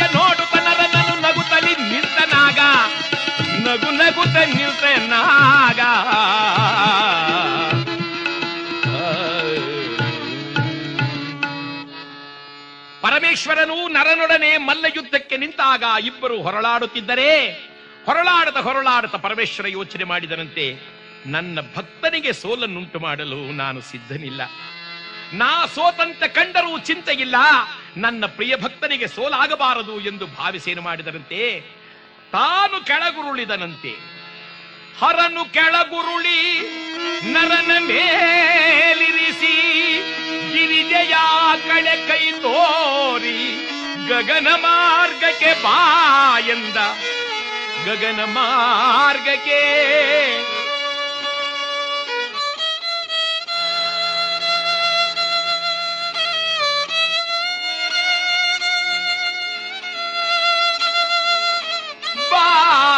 ಬಾಯಂದನಾಗ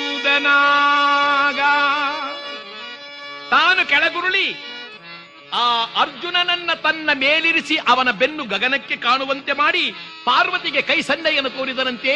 ನೀನವನ ಬೆನ್ನನ್ನು ನೋಡಬೇಕಾದರೆ ಗಗನ ಮಾರ್ಗದಲ್ಲಿ ಬಂದು ನೋಡು ಎಂದು. ಜಗಜ್ಜನನಿಯಾದ ಪಾರ್ವತೀ ದೇವಿ ಹಾರಿದ್ದಾಳೆ. ಗಗನ ಮಾರ್ಗದಲ್ಲಿ ಬಂದು ನೋಡಿ ಕೆಳಗೆ ಇಳಿದು ಶಿವನಿಗೆ ಸನ್ನೆಯನ್ನು ಮಾಡಿದಳಂತೆ, ಕಂಡೆ ಎಂದು. ಪರಮೇಶ್ವರ ಅರ್ಜುನನನ್ನು ದೂಡಿದ, ಮತ್ತೆ ಬಂದು ಪಾರ್ವತಿಗೆ ಹೇಳಿದ, ಪಾರ್ವತಿ ಕಂಡೆಯ? ಕಂಡ್ರಿ, ಅವನ ಬೆನ್ನನ್ನು ನೋಡಿದೆ ನಾನು, ಇನ್ನು ಬಿಟ್ಟುಬಿಡಿ. ಪರಮಾತ್ಮ ನೋಡಿದ, ಇದು ಚೆನ್ನಾಗಿದೆಯಲ್ಲ, ಪಾರ್ವತಿ ಬೆನ್ನು ನೋಡಬೇಕು ಎಂದಾಗ ನಾನು ಹೊಡೆದಾಡಬೇಕು, ಅವನಲ್ಲಿ ಏನೇನಂದನೋ ಎಲ್ಲ ಅನ್ನಿಸ್ಕೋಬೇಕು. ಈಗ ಅವಳು ಬಿಡು ಎಂದ್ರೆ ಬಿಟ್ಟು ಬಿಡೋದೆ. ಪಾರ್ವತಿ ನನ್ನನ್ನು ಬಾಯಿಗೆ ಬಂದಂತೆ ನುಡಿದು ಹೀಯಾಳಿಸಿದಂತ ಅರ್ಜುನನನ್ನು ಸುಮ್ಮನೆ ಬಿಡ್ತೇನಾ? ನೋಡೆಂಬುದಾಗಿ ಏನು ಮಾಡದ, ಎಲವೋ ನರಾಧಮನೆ ನೋಡು ಎಂಬುದಾಗಿ ಕೈಯನ್ನು ತೆಗೆದು ಪಾರ್ಥನ ಮುಖಕ್ಕೆ ಡಬ್ಬನೆ ಗುದ್ದಿದರಂತೆ. ಬ್ರಹ್ಮಾಂಡ ನಾಯಕನ ಪೆಟ್ಟು ತಿಂದೊಡನೆ ಪಾರ್ಥನು ತತ್ತರಿಸಿದ. ಮೂಗು ಬಾಯಿಗಳಲ್ಲಿ ರಕ್ತ ಸುರಿಯಲಾರಂಭಿಸಿತು. ತತ್ತರಿಸಿ ತಿರುಗುತ್ತಿದ್ದರೆ ಶಿವನಂದ, ಇನ್ನೊಂದು ಪೆಟ್ಟಿಗೆ ನೀನಿರಲಾರೆ ಎಂದು ಗುದ್ದಿದರಂತೆ. ಆ ಎರಡನೇ ಪೆಟ್ಟಿಗೆ ಅರ್ಜುನ ಕೆಳಗುರುಳುತ್ತಾ ಅಮ್ಮ ಅಮ್ಮ ಅಂತ ಕೆಳಗುರುಳಿದ. ಇದನ್ನೇ ನೋಡುತ್ತಿದ್ದ ಪಾರ್ವತಿ ಗಡಗಡೆ ನಡುಗುತ್ತಿದ್ದಾಳೆ. ಇದೇನ್ರಿ ಅನ್ಯಾಯ? ಅವನು ಹೀಗೆ ಹೊಡಿತಾ ಇದ್ದೀರಲ್ಲ, ಇದು ನ್ಯಾಯವೇನ್ರಿ ನಿಮಗೆ? ಪರಮೇಶ್ವರ ಅಂದ, ನ್ಯಾಯ ಅಲ್ಲ, ಈಗ ನ್ಯಾಯ ಕೇಳ್ತಿದ್ದೀಯಲ್ಲ ನೀನು? ಅವನ ನನ್ನನ್ನು ಗೊರವ, ಲೇ ಮುದುಕ, ಹಾಗೆ ಹೀಗೆ ಅಂದಾಗ ನ್ಯಾಯ ಕೇಳಲಿಲ್ವಲ್ಲ ನೀನು? ಸ್ವಾಮಿ, ಅವನ ಅರಿಯದ ಬಾಲಕ, ಸಾಧ್ಯವಿಲ್ಲ ಪಾರ್ವತಿ, ಇನ್ನೊಂದು ಪೆಟ್ಟಿಗೆ ಇವನು ಉಳಿಯುವುದಿಲ್ಲ ನೋಡು ಎಂದು ಮುನ್ನುಗ್ಗಿದರಂತೆ. ಓಡಿ ಬಂದು ಜಗಜ್ಜನನಿ ಪಾರ್ವತಿ ಶಿವನ ಪಾದವನ್ನು ಹಿಡಿದು ನಮಸ್ಕಾರ ಮಾಡಿ ಹೇಳ್ತಾಳೆ, ಸ್ವಲ್ಪ ನಿಲ್ಲು ಸ್ವಾಮಿ, ಸ್ವಲ್ಪ ನಿಲ್ಲು ಸ್ವಾಮಿ. ಅವನು ಅಮ್ಮ ಎಂದಾಗ ನನ್ನಿಂದ ಸಹಿಸಲಾಗಲಿಲ್ಲ ಸ್ವಾಮಿ. ಎಲ್ಲರಿಗೂ ತಾಯಿ ಎನಿಸಿದ ನಾನು ಅವನಮ್ಮ ಎಂದರದನ್ನು ಕೇಳಿ ಸುಮ್ಮನಿರಲಾರೆ. ನನ್ನಿಂದ ತಾನೇ ಇಷ್ಟ ಆಗಿದೆ, ನಿಮಗೆ ಹೊಡೆಯಬೇಕು ಎಂದ ಆಸೆ ಇದ್ದರೆ ನನ್ನನ್ನೇ ಹೊಡೆದು ಬಿಡ್ರಿ.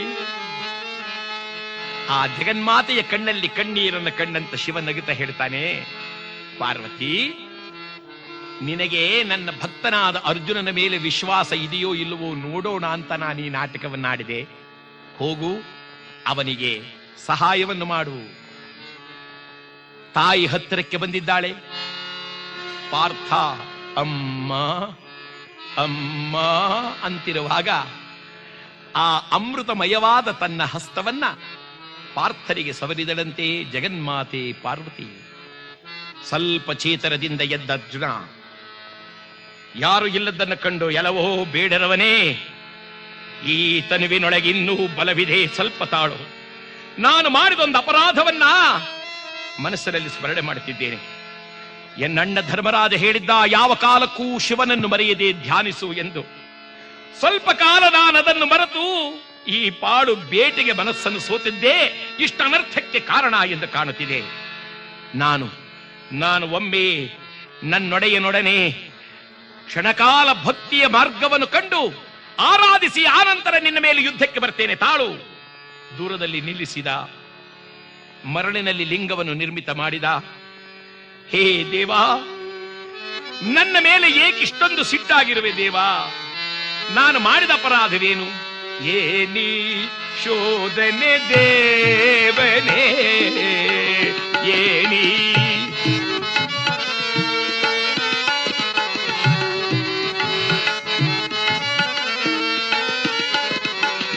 ದೂರಾದೆಯ ಶಿವನೇ ದೇವಾ, ದೂರಾ ಬಾಧೆಯ ಶಿವನೇ ದೇವಾ ಏನಿ ಶೋಧನೆ ದೇವನೇ ಶರಸಂಧಾನದೆ ಸರಿಸಮರಿಲ್ಲದೆ ಮೆರೆದ ನಿನ್ನ ಕುಬರ ಬೇಡನೋರ್ವನಲ್ಲಿ ಸೋತು ಈ ಜಗದೆ ನರಳುತಿಗನು ಅಪಮಾನದೆ ಏನಿ ಶೋಧನೆದೆ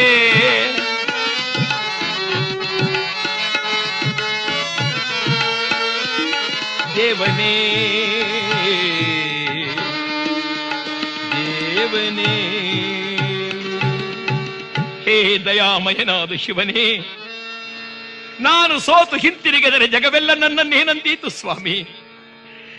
ನಾನು ಅಹಂಕಾರವನ್ನು ಪಟ್ಟನೆ, ನಿನ್ನನ್ನು ಹೀಯಾಳಿಸಿದರೆ ದೇವಾ ನನ್ನನ್ನು ಕಾಪಾಡು ಕಾಪಾಡು ಶಿವ. ಪುಷ್ಪಗಳನ್ನು ತಂದು ಆ ಮರಳಿನ ಲಿಂಗದ ಮೇಲಿಟ್ಟು ನಮಸ್ಕಾರವನ್ನು ಮಾಡಿ ಕಣ್ಮುಚ್ಚಿ ಧ್ಯಾನಿಸಿ ಕಣ್ಬಿಟ್ಟು ನೋಡುತ್ತಾನೆ. ಆ ಮರಳಿನ ಲಿಂಗದ ಮೇಲೆ ಪುಷ್ಪಗಳಿಲ್ಲ. ತಿರುಗಿ ನೋಡಿದರೆ ಕಿರಾತ ವೇಷಧಾರಿಯಾಗಿದ್ದಲ್ಲ ಅವನ ತಲೆ ಮೇಲಿತ್ತಂತೆ. ಕೂಡಲೇ ಅಂದ ಈ ಅರ್ಜುನ, ಎಲ್ಲವೋ ಗೊರವ, ಆ ಹೂಗಳ ತಲೆ ಮೇಲೆ ಇಟ್ಕೊಂಡೋ. ಪರಮಾತ್ಮನಕ್ಕ, ಅಯ್ಯ ನಾನು ಯಾಕೆ ಇಟ್ಕೊಳ್ಳಪ್ಪ, ಮತ್ತ ಅದ್ ಹೇಗಯ್ಯ ಬಂದು ತಲೆ ಮೇಲೆ ಕೂತ್ಕೊಳ್ತು? ಅಪ್ಪ ನನಗ್ ಗೊತ್ತಿಲ್ಲ ಕಣಯ್ಯ, ಅದು ಸ್ವಲ್ಪ ತಾಳು. ಮತ್ತೊಮ್ಮೆ ಪುಷ್ಪಗಳನ್ನಿಟ್ಟು ಓಂ ನಮ ಶಿವಾಯ ಕಣ್ಬಿಟ್ಟು ನೋಡಿದ್ರೆ ಪುಷ್ಪ ಪುನಃ ಅವನ ತಲೆ ಮೇಲೆ ಕೂತಿದೆ. ಆಗ ಅರ್ಜುನ ಅಂದ, ಎಲ್ಲವೋ ಅಂದ. ಶಿವ ಹೇಳ್ತಾನೆ, ಅರ್ಜುನ ಸಾವಧಾನ ಚಿತ್ತನಾಗಿ ಒಂದ್ಸಲ ನೋಡಪ್ಪ, ನೋಡು, ಕಣ್ತೆರೆದು ನೋಡು. ಈ ವಾಣಿಯನ್ನೇ ಆಲಿಸುತ್ತಾ ಅರ್ಜುನ ಆ ಮರಳಿನ ಲಿಂಗವನ್ನು ನೋಡಿದರೆ ಅದರಲ್ಲಿ ಕಿರಾತ ಕಾಣಿಸಿದನಂತೆ. ಪಕ್ಕದಲ್ಲಿ ತಿರುಗಿ ನೋಡಿದರೆ ಕಿರಾತ ರೂಪಿಯಾದ ಶಿವನ ಹೃದಯದಲ್ಲಿ ಆ ಪರಂಜ್ಯೋತಿ ಸ್ವರೂಪವಾದ ಲಿಂಗ ಕಂಡಿದೆ. ಅರ್ಜುನ ಎದ್ದೋಡಿ ಬಂದು ಬಾಚಿ ತಬ್ಬಿದ. ಬಾ ನನ್ನಪ್ಪ ಶಿವನೇ, ನೀನೇ ಈ ರೂಪದಲ್ಲಿ ಬಂದಿಯಾ ನನ್ನಯ್ಯ. ನಿನ್ನನ್ನು ಅರ್ಥ ಮಾಡಿಕೊಳ್ಳದೆ ಬಾಯಿಗೆ ಬಂದಂತಲ್ಲ ಅಂದನಲ್ಲ. ತೆರೆ ನಿನ್ನ ಕಣ್ಣನ್ನ, ಸುಡು ನನ್ನನ್ನ, ಇರುಗೊಳಿಸಬೇಡ ಇನ್ನ ನೀನು. ದೇವಾ ನನ್ನ ಅಪರಾಧ ಮನ್ನಿಸು ಎಂದಾಗ ಪರಮೇಶ್ವರನು ಆತನನ್ನ ಬಾಚಿ ತಬ್ಬಿ ಹೇಳುತ್ತಿದ್ದಾನೆ, ಅರ್ಜುನನೇ ನೀನೇನು ಅನುಮಾನ ಪಡಬೇಡ, ಕೇಳು. ನೀನಾಡಿದ ವಚನ ಎನಗೆ ವೇದ ವಚನ, ನೀ ಬಿಟ್ಟ ಬಾಣಗಳು ಕುಸುಮ ಮಾಲೆ. ಮಗನೇ ಗುದ್ದಾಡಿದುದೆಲ್ಲ ಗಂಧಲೇಪನ. ಮಗನೇ ಮಗನೇ ಅರ್ಜುನ, ನೀನು ಬಿಟ್ಟ ಬಾಣಗಳೆಲ್ಲ ಹೇಗಿತ್ತು ಅಂದ್ರೆ ನನಗೆ ಪುಷ್ಪಮಾಲೆಗಳನ್ನು ಹಾಕೊಂಡಾಗಿತ್ತಪ್ಪ. ನಿನ್ನ ಜೊತೆಯಲ್ಲಿ ಗುದ್ದಾಡಿದನಲ್ಲ, ಅದು ಹೇಗಿತ್ತು ಎಂದರೆ ನನಗೆ ಗಂಧವನ್ನು ಬಳದಷ್ಟಿತ್ತು ಕಾಣೋ. ನೀನಾಡಿದ ಒಂದೊಂದು ಮಾತು ನನಗೆ ಸ್ತೋತ್ರವಾದಂತಾಯಿತು ಕಂದ. ಬಹಳ ಶ್ರಮ ಪಟ್ಟಿರುವೆ, ಇದಿಗೋ ಸ್ವೀಕರಿಸು ಈ ಪಾಶುಪತಾಸ್ತ್ರವನ್ನ. ಇದು ಉತ್ಕೃಷ್ಟವಾದ ಅಸ್ತ್ರವಾದ್ದರಿಂದ ನೀನು ಸಮಯವನ್ನರಿತು ಇದನ್ನು ಪ್ರಯೋಗ ಮಾಡುವು ಎಂದು ಆಶೀರ್ವಾದ ಮಾಡಿದ. ಪಾರ್ವತೀ ದೇವಿ ಅಂಜನಾಸ್ತ್ರವನ್ನು, ಷಣ್ಮುಖ ಸ್ವಾಮಿ ಷಣ್ಮುಖಾಸ್ತ್ರವನ್ನು, ಗಣಪತಿಯು ಗಣಪತಿ ಅಸ್ತ್ರವನ್ನು, ಅಲ್ಲಿ ಬಂದಿದ್ದ ದೇವತೆಗಳೆಲ್ಲರೂ ನಾನಾ ವಿಧವಾದ ಅಸ್ತ್ರಗಳನ್ನು ದಯಪಾಲಿಸಿದ್ದಾರೆ. ಆ ಅಸ್ತ್ರಗಳನ್ನು ಪಡೆದಂತಹ ಮಹಾನುಭಾವನಾದ ಅರ್ಜುನ ಶಿವನಿಗೆ ವಂದಿಸಿ ಅವನಿಂದ ಅನುಗ್ರಹವನ್ನು ಪಡೆದು ತಿರುಗಿದ. ದೇವಲೋಕದಿಂದ ಮಾಥಲಿ ಎಂಬಾತನು ರಥವನ್ನು ತಂದಿದ್ದನಂತೆ. ಎಲ್ಲರಿಗೂ ವಂದಿಸಿ ದೇವಲೋಕಕ್ಕೆ ಬಂದಿದ್ದಾನೆ. ಆ ದೇವಲೋಕದಲ್ಲಿ ತಂದೆಯಾದ ದೇವೇಂದ್ರ ಮಗನನ್ನು ಸತ್ಕರಿಸಿ ಸ್ವಲ್ಪ ಕಾಲ ಇರಿಸುವಾಗ ಊರ್ವಶಿ ಎಂಬತಕ್ಕಂಥ ಗಂಧರ್ವ ಕನ್ಯೆ ದೇವಲೋಕದಲ್ಲಿ ಮೆರೆಯತಕ್ಕಂಥ ಅವಳು ಅರ್ಜುನನನ್ನು ಬಂದು ಅವನನ್ನು ಮೋಹಿಸಿದರೆ ಅರ್ಜುನ ಹೇಳಿದಮ್ಮ, ನೀನು ನನಗೆ ತಾಯಿ ಸಮಾನಳು ಎಂದು. ಆಗ ಆಕೆ ಒಂದು ಶಾಪವನ್ನು ಕೊಟ್ಟಳಂತೆ, ಗಂಡು ಹೆಂಡಲದ ನಪುಂಸಕನು ನೀನಾಗು ಅಂತ. ಮಗ ಬಂದು ತಂದೆಗೆ ಹೇಳಿದ ದೇವೇಂದ್ರಗಪ್ಪ, ನಿನ್ನೂರಿಗೆ ಬಂದಿದ್ದಕ್ಕೆ ನನಗೆ ಒಳ್ಳೆ ವರ ಸಿಕ್ತಲ್ಲೋ. ಆಗ ದೇವೇಂದ್ರ ಹೇಳ್ತಾನಪ್ಪ, ಇದೆಲ್ಲ ಒಳ್ಳೇದಕ್ಕೆ ಆಯಿತು. ಮುಂದೆ ನೀವು ಅಜ್ಞಾತವಾಸದಲ್ಲಿ ಹೋಗುವಾಗ ಈ ನಿನ್ನ ತಾಯಿ ಕೊಟ್ಟಿರುವ ಶಾಪ 1 ವರ್ಷಗಳ ಕಾಲ ನಿನಗಿದ್ದು ನಿನಗೆ ಉಪಕಾರ ಮಾಡುತ್ತೆ. ಹೋಗು. ನಿನಗಾಗಿ ನಿನ್ನ ತಮ್ಮನಿದ್ದರು ಅಣ್ಣಂದಿರು ಕಾಡು ನಾಡುಗಳನ್ನೆಲ್ಲ ಅಲಿಯುತ್ತಿದ್ದಾರಾದ್ದರಿಂದ ಹೋಗು ಹೋಗು ಎಂದಾಗ ತಂದೆಗೆ ನಮಸ್ಕರಿಸಿ ಅರ್ಜುನ ರಥವನೇರಿ ಬರುತ್ತಿದ್ದಾನಂತೆ ಪಾಂಡವರು ಇರತಕ್ಕಂಥ ಸ್ಥಳಕ್ಕೆ. ಅಣ್ಣ ಅಣ್ಣ ಎಂದೊಡನೆ ಧರ್ಮರಾಜ ತಮ್ಮನನ್ನು ನೋಡಿ ಬಂದಿಯಾ ಕಂದ? ಅರ್ಜುನ ಓಡೋಡಿ ಬಂದ ಅರ್ಜುನ, ಅಣ್ಣ ನಿನ್ನನ್ನು ಕಾಣಲು ಬಂದಿದ್ದೇನೆ. ಒಂದನೇ ಎನ್ನುತ್ತಲಿ ಕರವನ್ನು ಮುಗಿಯುತ್ತ ಬಂದ ನಾಗ ಪಾರ್ಥ.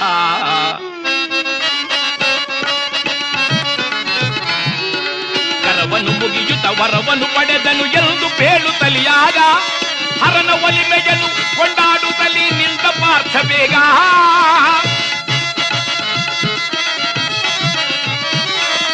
ನಿಂದ ಪಾರ್ಥ ಬೇಗ. ಅಣ್ಣ ಅಂತ ನಮಸ್ಕಾರ ಮಾಡಿದರೆ ತಮ್ಮನನ್ನು ಬಾಚಿ ತಬ್ಬಿದಂತ ಧರ್ಮರಾಜ ಕೇಳಿದ, ತಮ್ಮ ಶಿವನನ್ನು ಕಂಡೆಯಾ? ಆತನ ಪ್ರೀತಿಗೆ ಪಾತ್ರನಾದೆಯಾ? ಅಸ್ತ್ರವನ್ನು ಪಡೆದು ಬಂದೆಯಾ? ಹೌದಣ್ಣ, ನಿನ್ನ ಒಲಿಮೆಯಿಂದ ಅದನ್ನೆಲ್ಲವನ್ನು ಪಡೆದು ಬಂದಿದ್ದೇನೆ. ಇದ ನೋಡು ಅಸ್ತ್ರಗಳು. ನಾ ಶಿವನನ್ನು ಮೆಚ್ಚಿಸಬೇಕಾದರೆ ಸಾಮಾನ್ಯವಾಗಲಿಲ್ವಣ್ಣ. ತಪಸ್ಸನ್ನು ಮಾಡಿದೆ, ಶಿವ ಪರೀಕ್ಷೆ ಮಾಡಲು ಬಂದರೆ ಅವನೊಡನೆ ಹೋರಾಡಿದೆ, ಗುದ್ದಾಡಿದೆ, ಆನಂತರದಲ್ಲಿ ಅಸ್ತ್ರವನ್ನು ಪಡೆದೆ. ಪಕ್ಕದಲ್ಲಿದ್ದ ಭೀಮಸೇನ ಅಂದ, ಬಿಡಬಿಡ, ಯಾವ ದೊಡ್ಡ ಕೆಲಸ ಅಲ್ಲ. ದಯಾಘನನಾದ ಶಿವನನ್ನ ಬರಮಾಡಿಸ್ಕೊಳ್ಳೋದಕ್ಕೆ ತಪಸ್ಸು ಮಾಡದೆ, ಯುದ್ಧ ಮಾಡದೆ, ಹಾಗೆ ಹೀಗೆ ಅಂತ ಕತೆ ಹೇಳ್ತೀಯಲ್ಲ. ಶಂಭೋ ಅಂದ್ರೆ ಓ ಅಂತ ಬರ್ಬೇಕು ಕಣು. ಅರ್ಜುನನಿಗೇನೋ ಒಂದು ರೀತಿ ಅವಮಾನವಾಯ್ತು. ಎಲ್ಲಣ್ಣ ನೀ ಕರೆಯೋ ನೋಡೋಣ. ಹಾಗಾದ್ರೆ ನೋಡ್ತೀಯಾ? ನೋಡಿ ಎಂಬುದಾಗಿ ಗದೆಯನ್ನು ಬಿಸಾಡಿ, ಶಂಭೋ ನೀ ಬರಲಿಲ್ಲ ಎಂದರೆ ನನ್ನ ತಲೆಯೇ ನಿನಗೆ ನಾನು ತೆಂಗಿನಕಾಯಿಯಾಗಿ ಅರ್ಪಿಸುತ್ತೇನೆ ಎಂದು ಬೆನ್ನನ್ನು ಬಾಗಿ ನಿಂತ. ಇನ್ನೇನು ತಲೆಯ ಮೇಲೆ ಗದೆ ಬೀಳಬೇಕು ಅನ್ನುವಾಗ ಶಿವ ನೋಡಿ ಬಂದದನ್ನು ಹಿಡಿದು, ಅಯ್ಯ ಭೀಮನೆ, ನಾನು ನಿನ್ನಲ್ಲೇ ಇದ್ದೇನೆ ಅಂದ ಮೇಲೆ ನೀನೇಕೆ ನನ್ನನ್ನು ಹುಡುಕಾಡುತ್ತಿರುವೆ? ಇದೊಂದು ರೀತಿಯ ಭಕ್ತಿ. ಭೀಮಸೇನ ಗದೆಯನ್ನು ಬಿಸಾಡಿ ತಲೆ ಒಡ್ಡಿದ ಅಂತ ಹೇಳಿ ನಾವು ಮನೆಗೆ ಹೋಗಿ ಗುಂಡ್ಕಲ್ ಬಿಸಾಡಿ ತಲೆ ಕೊಟ್ಟರೆ ಶಿವ ಬರೋಲ್ಲ, ಡಾಕ್ಟರ್ ಬರ್ತಾರೆ. ಇದ್ಯಾಕಯ್ಯ ನಿನಗೇನ್ ಬಂತು ಗ್ರಾಚಾರ, ಗುಂಡ್ಕಲ್ ಹಾಕೊಂಡೆ ಅಂತ. ಹಾಗಾದರೆ ನಾವು ಭಕ್ತರನ್ನು ಅವಮಾನ ಮಾಡಿದಂತಾಯಿತಲ್ವೇ? ಅಂದರೆ ದೊಡ್ಡವರು ಹೇಳ್ತಾರೆ, ಭೀಮನಂತಾಗಿ ಪರೀಕ್ಷೆಯನ್ನು ಮಾಡಿ ಭೀಮನಂತಾಗದೆ ಪರೀಕ್ಷೆಯನ್ನು ಮಾಡಬೇಡಿ. ಅನೇಕ ಜನ ಶರಣರು, ಸಾಧುಗಳು ತಾವು ಸಾಧಿಸಿದ ಕೆಲಸವನ್ನು ನೋಡಿ ನಾವು ಹಾಗೆ ಮಾಡ್ತೇವೆ ಎಂಬ ಭ್ರಮೆಗೊಳಗಾಗಬೇಡಿ. ನೀವು ಅವರಂತಾಗಿ ಸಾಧಿಸಿದರೆ ಮಾತ್ರ ನಿಮಗೆ ಜಯವಲ್ಲದಿದ್ದರೆ ಜಯವಿಲ್ಲ ಎಂದರಂತೆ. ಆಗ ಅರ್ಜುನ ಅಣ್ಣನ ಕಾಲಿಗೆ ನಮಸ್ಕಾರ ಮಾಡಿದರೆ ಆ ಅಣ್ಣನಾದ ಧರ್ಮರಾಜ ಹೇಳ್ತಾನೆ, ಏನು ಪುಣ್ಯವು ನಿನ್ನದು ಕಂದ. ಪಾವನವಾಯಿತು ನಿನ್ನ ಕಣ್ಗಳು ಶಿವನನ್ನು ಕಂಡದ್ದಕ್ಕಾಗಿ. ಈ ಅಸ್ತ್ರಬಲದಿಂದ ನಮ್ಮ ಹಿರಿಯರಾದ ವೇದವ್ಯಾಸರು ಕೊಟ್ಟ ಒಂದು ಆದೇಶದಂತೆ ನಮ್ಮ ಜೀವನವನ್ನು ಸಾಗಿಸೋಣ. ಇದೆಲ್ಲ ಕೃಷ್ಣನ ಒಲಿಮೆ ಎಂದರೆ ಸಾಧು ಸಂತರೆಲ್ಲರೂ ಶಿವನನ್ನು ಕಂಡು ಬಂದಿರತಕ್ಕಂಥ ಅರ್ಜುನನನ್ನು ಹೊಗಳುತ್ತಿದ್ದರಂತೆ. ಕಳೆಯುತ್ತಿದ್ದ ಕಾಲ, ಕಳೆಯಿತು ಕಾಲ, ಉರುಳಿತು ಮಾಸ, ಹರಿಯ ದಯಾಕರ ಕರುಣದಲ್ಲಿ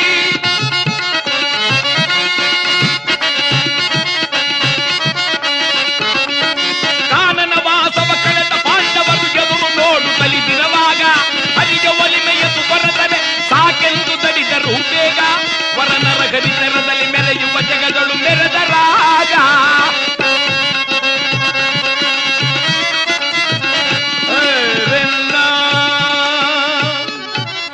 ಮಹಾನುಭಾವನಾದಂತ ಅರ್ಜುನ ಪಾಶುಪತಾಸ್ತ್ರವನ್ನು ಪಡೆದ ಮೇಲೆ ಘೋರವಾದ ಯುದ್ಧವನ್ನು ನಡೆದು ಆ ಕುರುಕ್ಷೇತ್ರ ಯುದ್ಧದಲ್ಲಿ ಹರನ ಒಲಿಮೆಯಿಂದ ತಾವೆನತವನ್ನು ಪಡೆದರು ಎಂದಾಗ ಆ ಪಶುಪತಿಯ ಅನುಗ್ರಹದಿಂದ ದೊರೆತ ಪಾಶುಪತಾಸ್ತ್ರದ ಪ್ರಭಾವದಲ್ಲಿ ಮಹಾನುಭಾವರಾದ ಪಾಂಡವರು ತಾವು ಸಕಲ ರಾಜ್ಯವನ್ನು ಗಳಿಸಿದರು ಎಂಬಲ್ಲಿಗೆ ಶಿವನು ಭಕ್ತರಿಗಾಗಿ ತಾನು ಸೋತರು ಮತ್ತೊಬ್ಬರನ್ನು ಕಾಪಾಡುತ್ತಾನೆ ಎಂಬತಕ್ಕಂಥ ಕಥಾಭಾಗವನ್ನು ಹೇಳುತ್ತಾ ಈ ಪಾಶುಪತಾಸ್ತ್ರಕ್ಕೆ ನಾವು ಮಂಗಳವನ್ನು ಹಾಡೋಣ.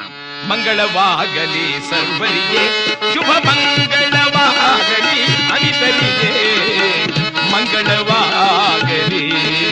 ಹರ ನಮಃ ಪಾರ್ವತೀ ಪದೇ, ಹರ ಹರ ಮಹಾದೇವ ಶಂಭೋ. ಲಕ್ಷ್ಮೀರಮಣ ಗೋವಿಂದ.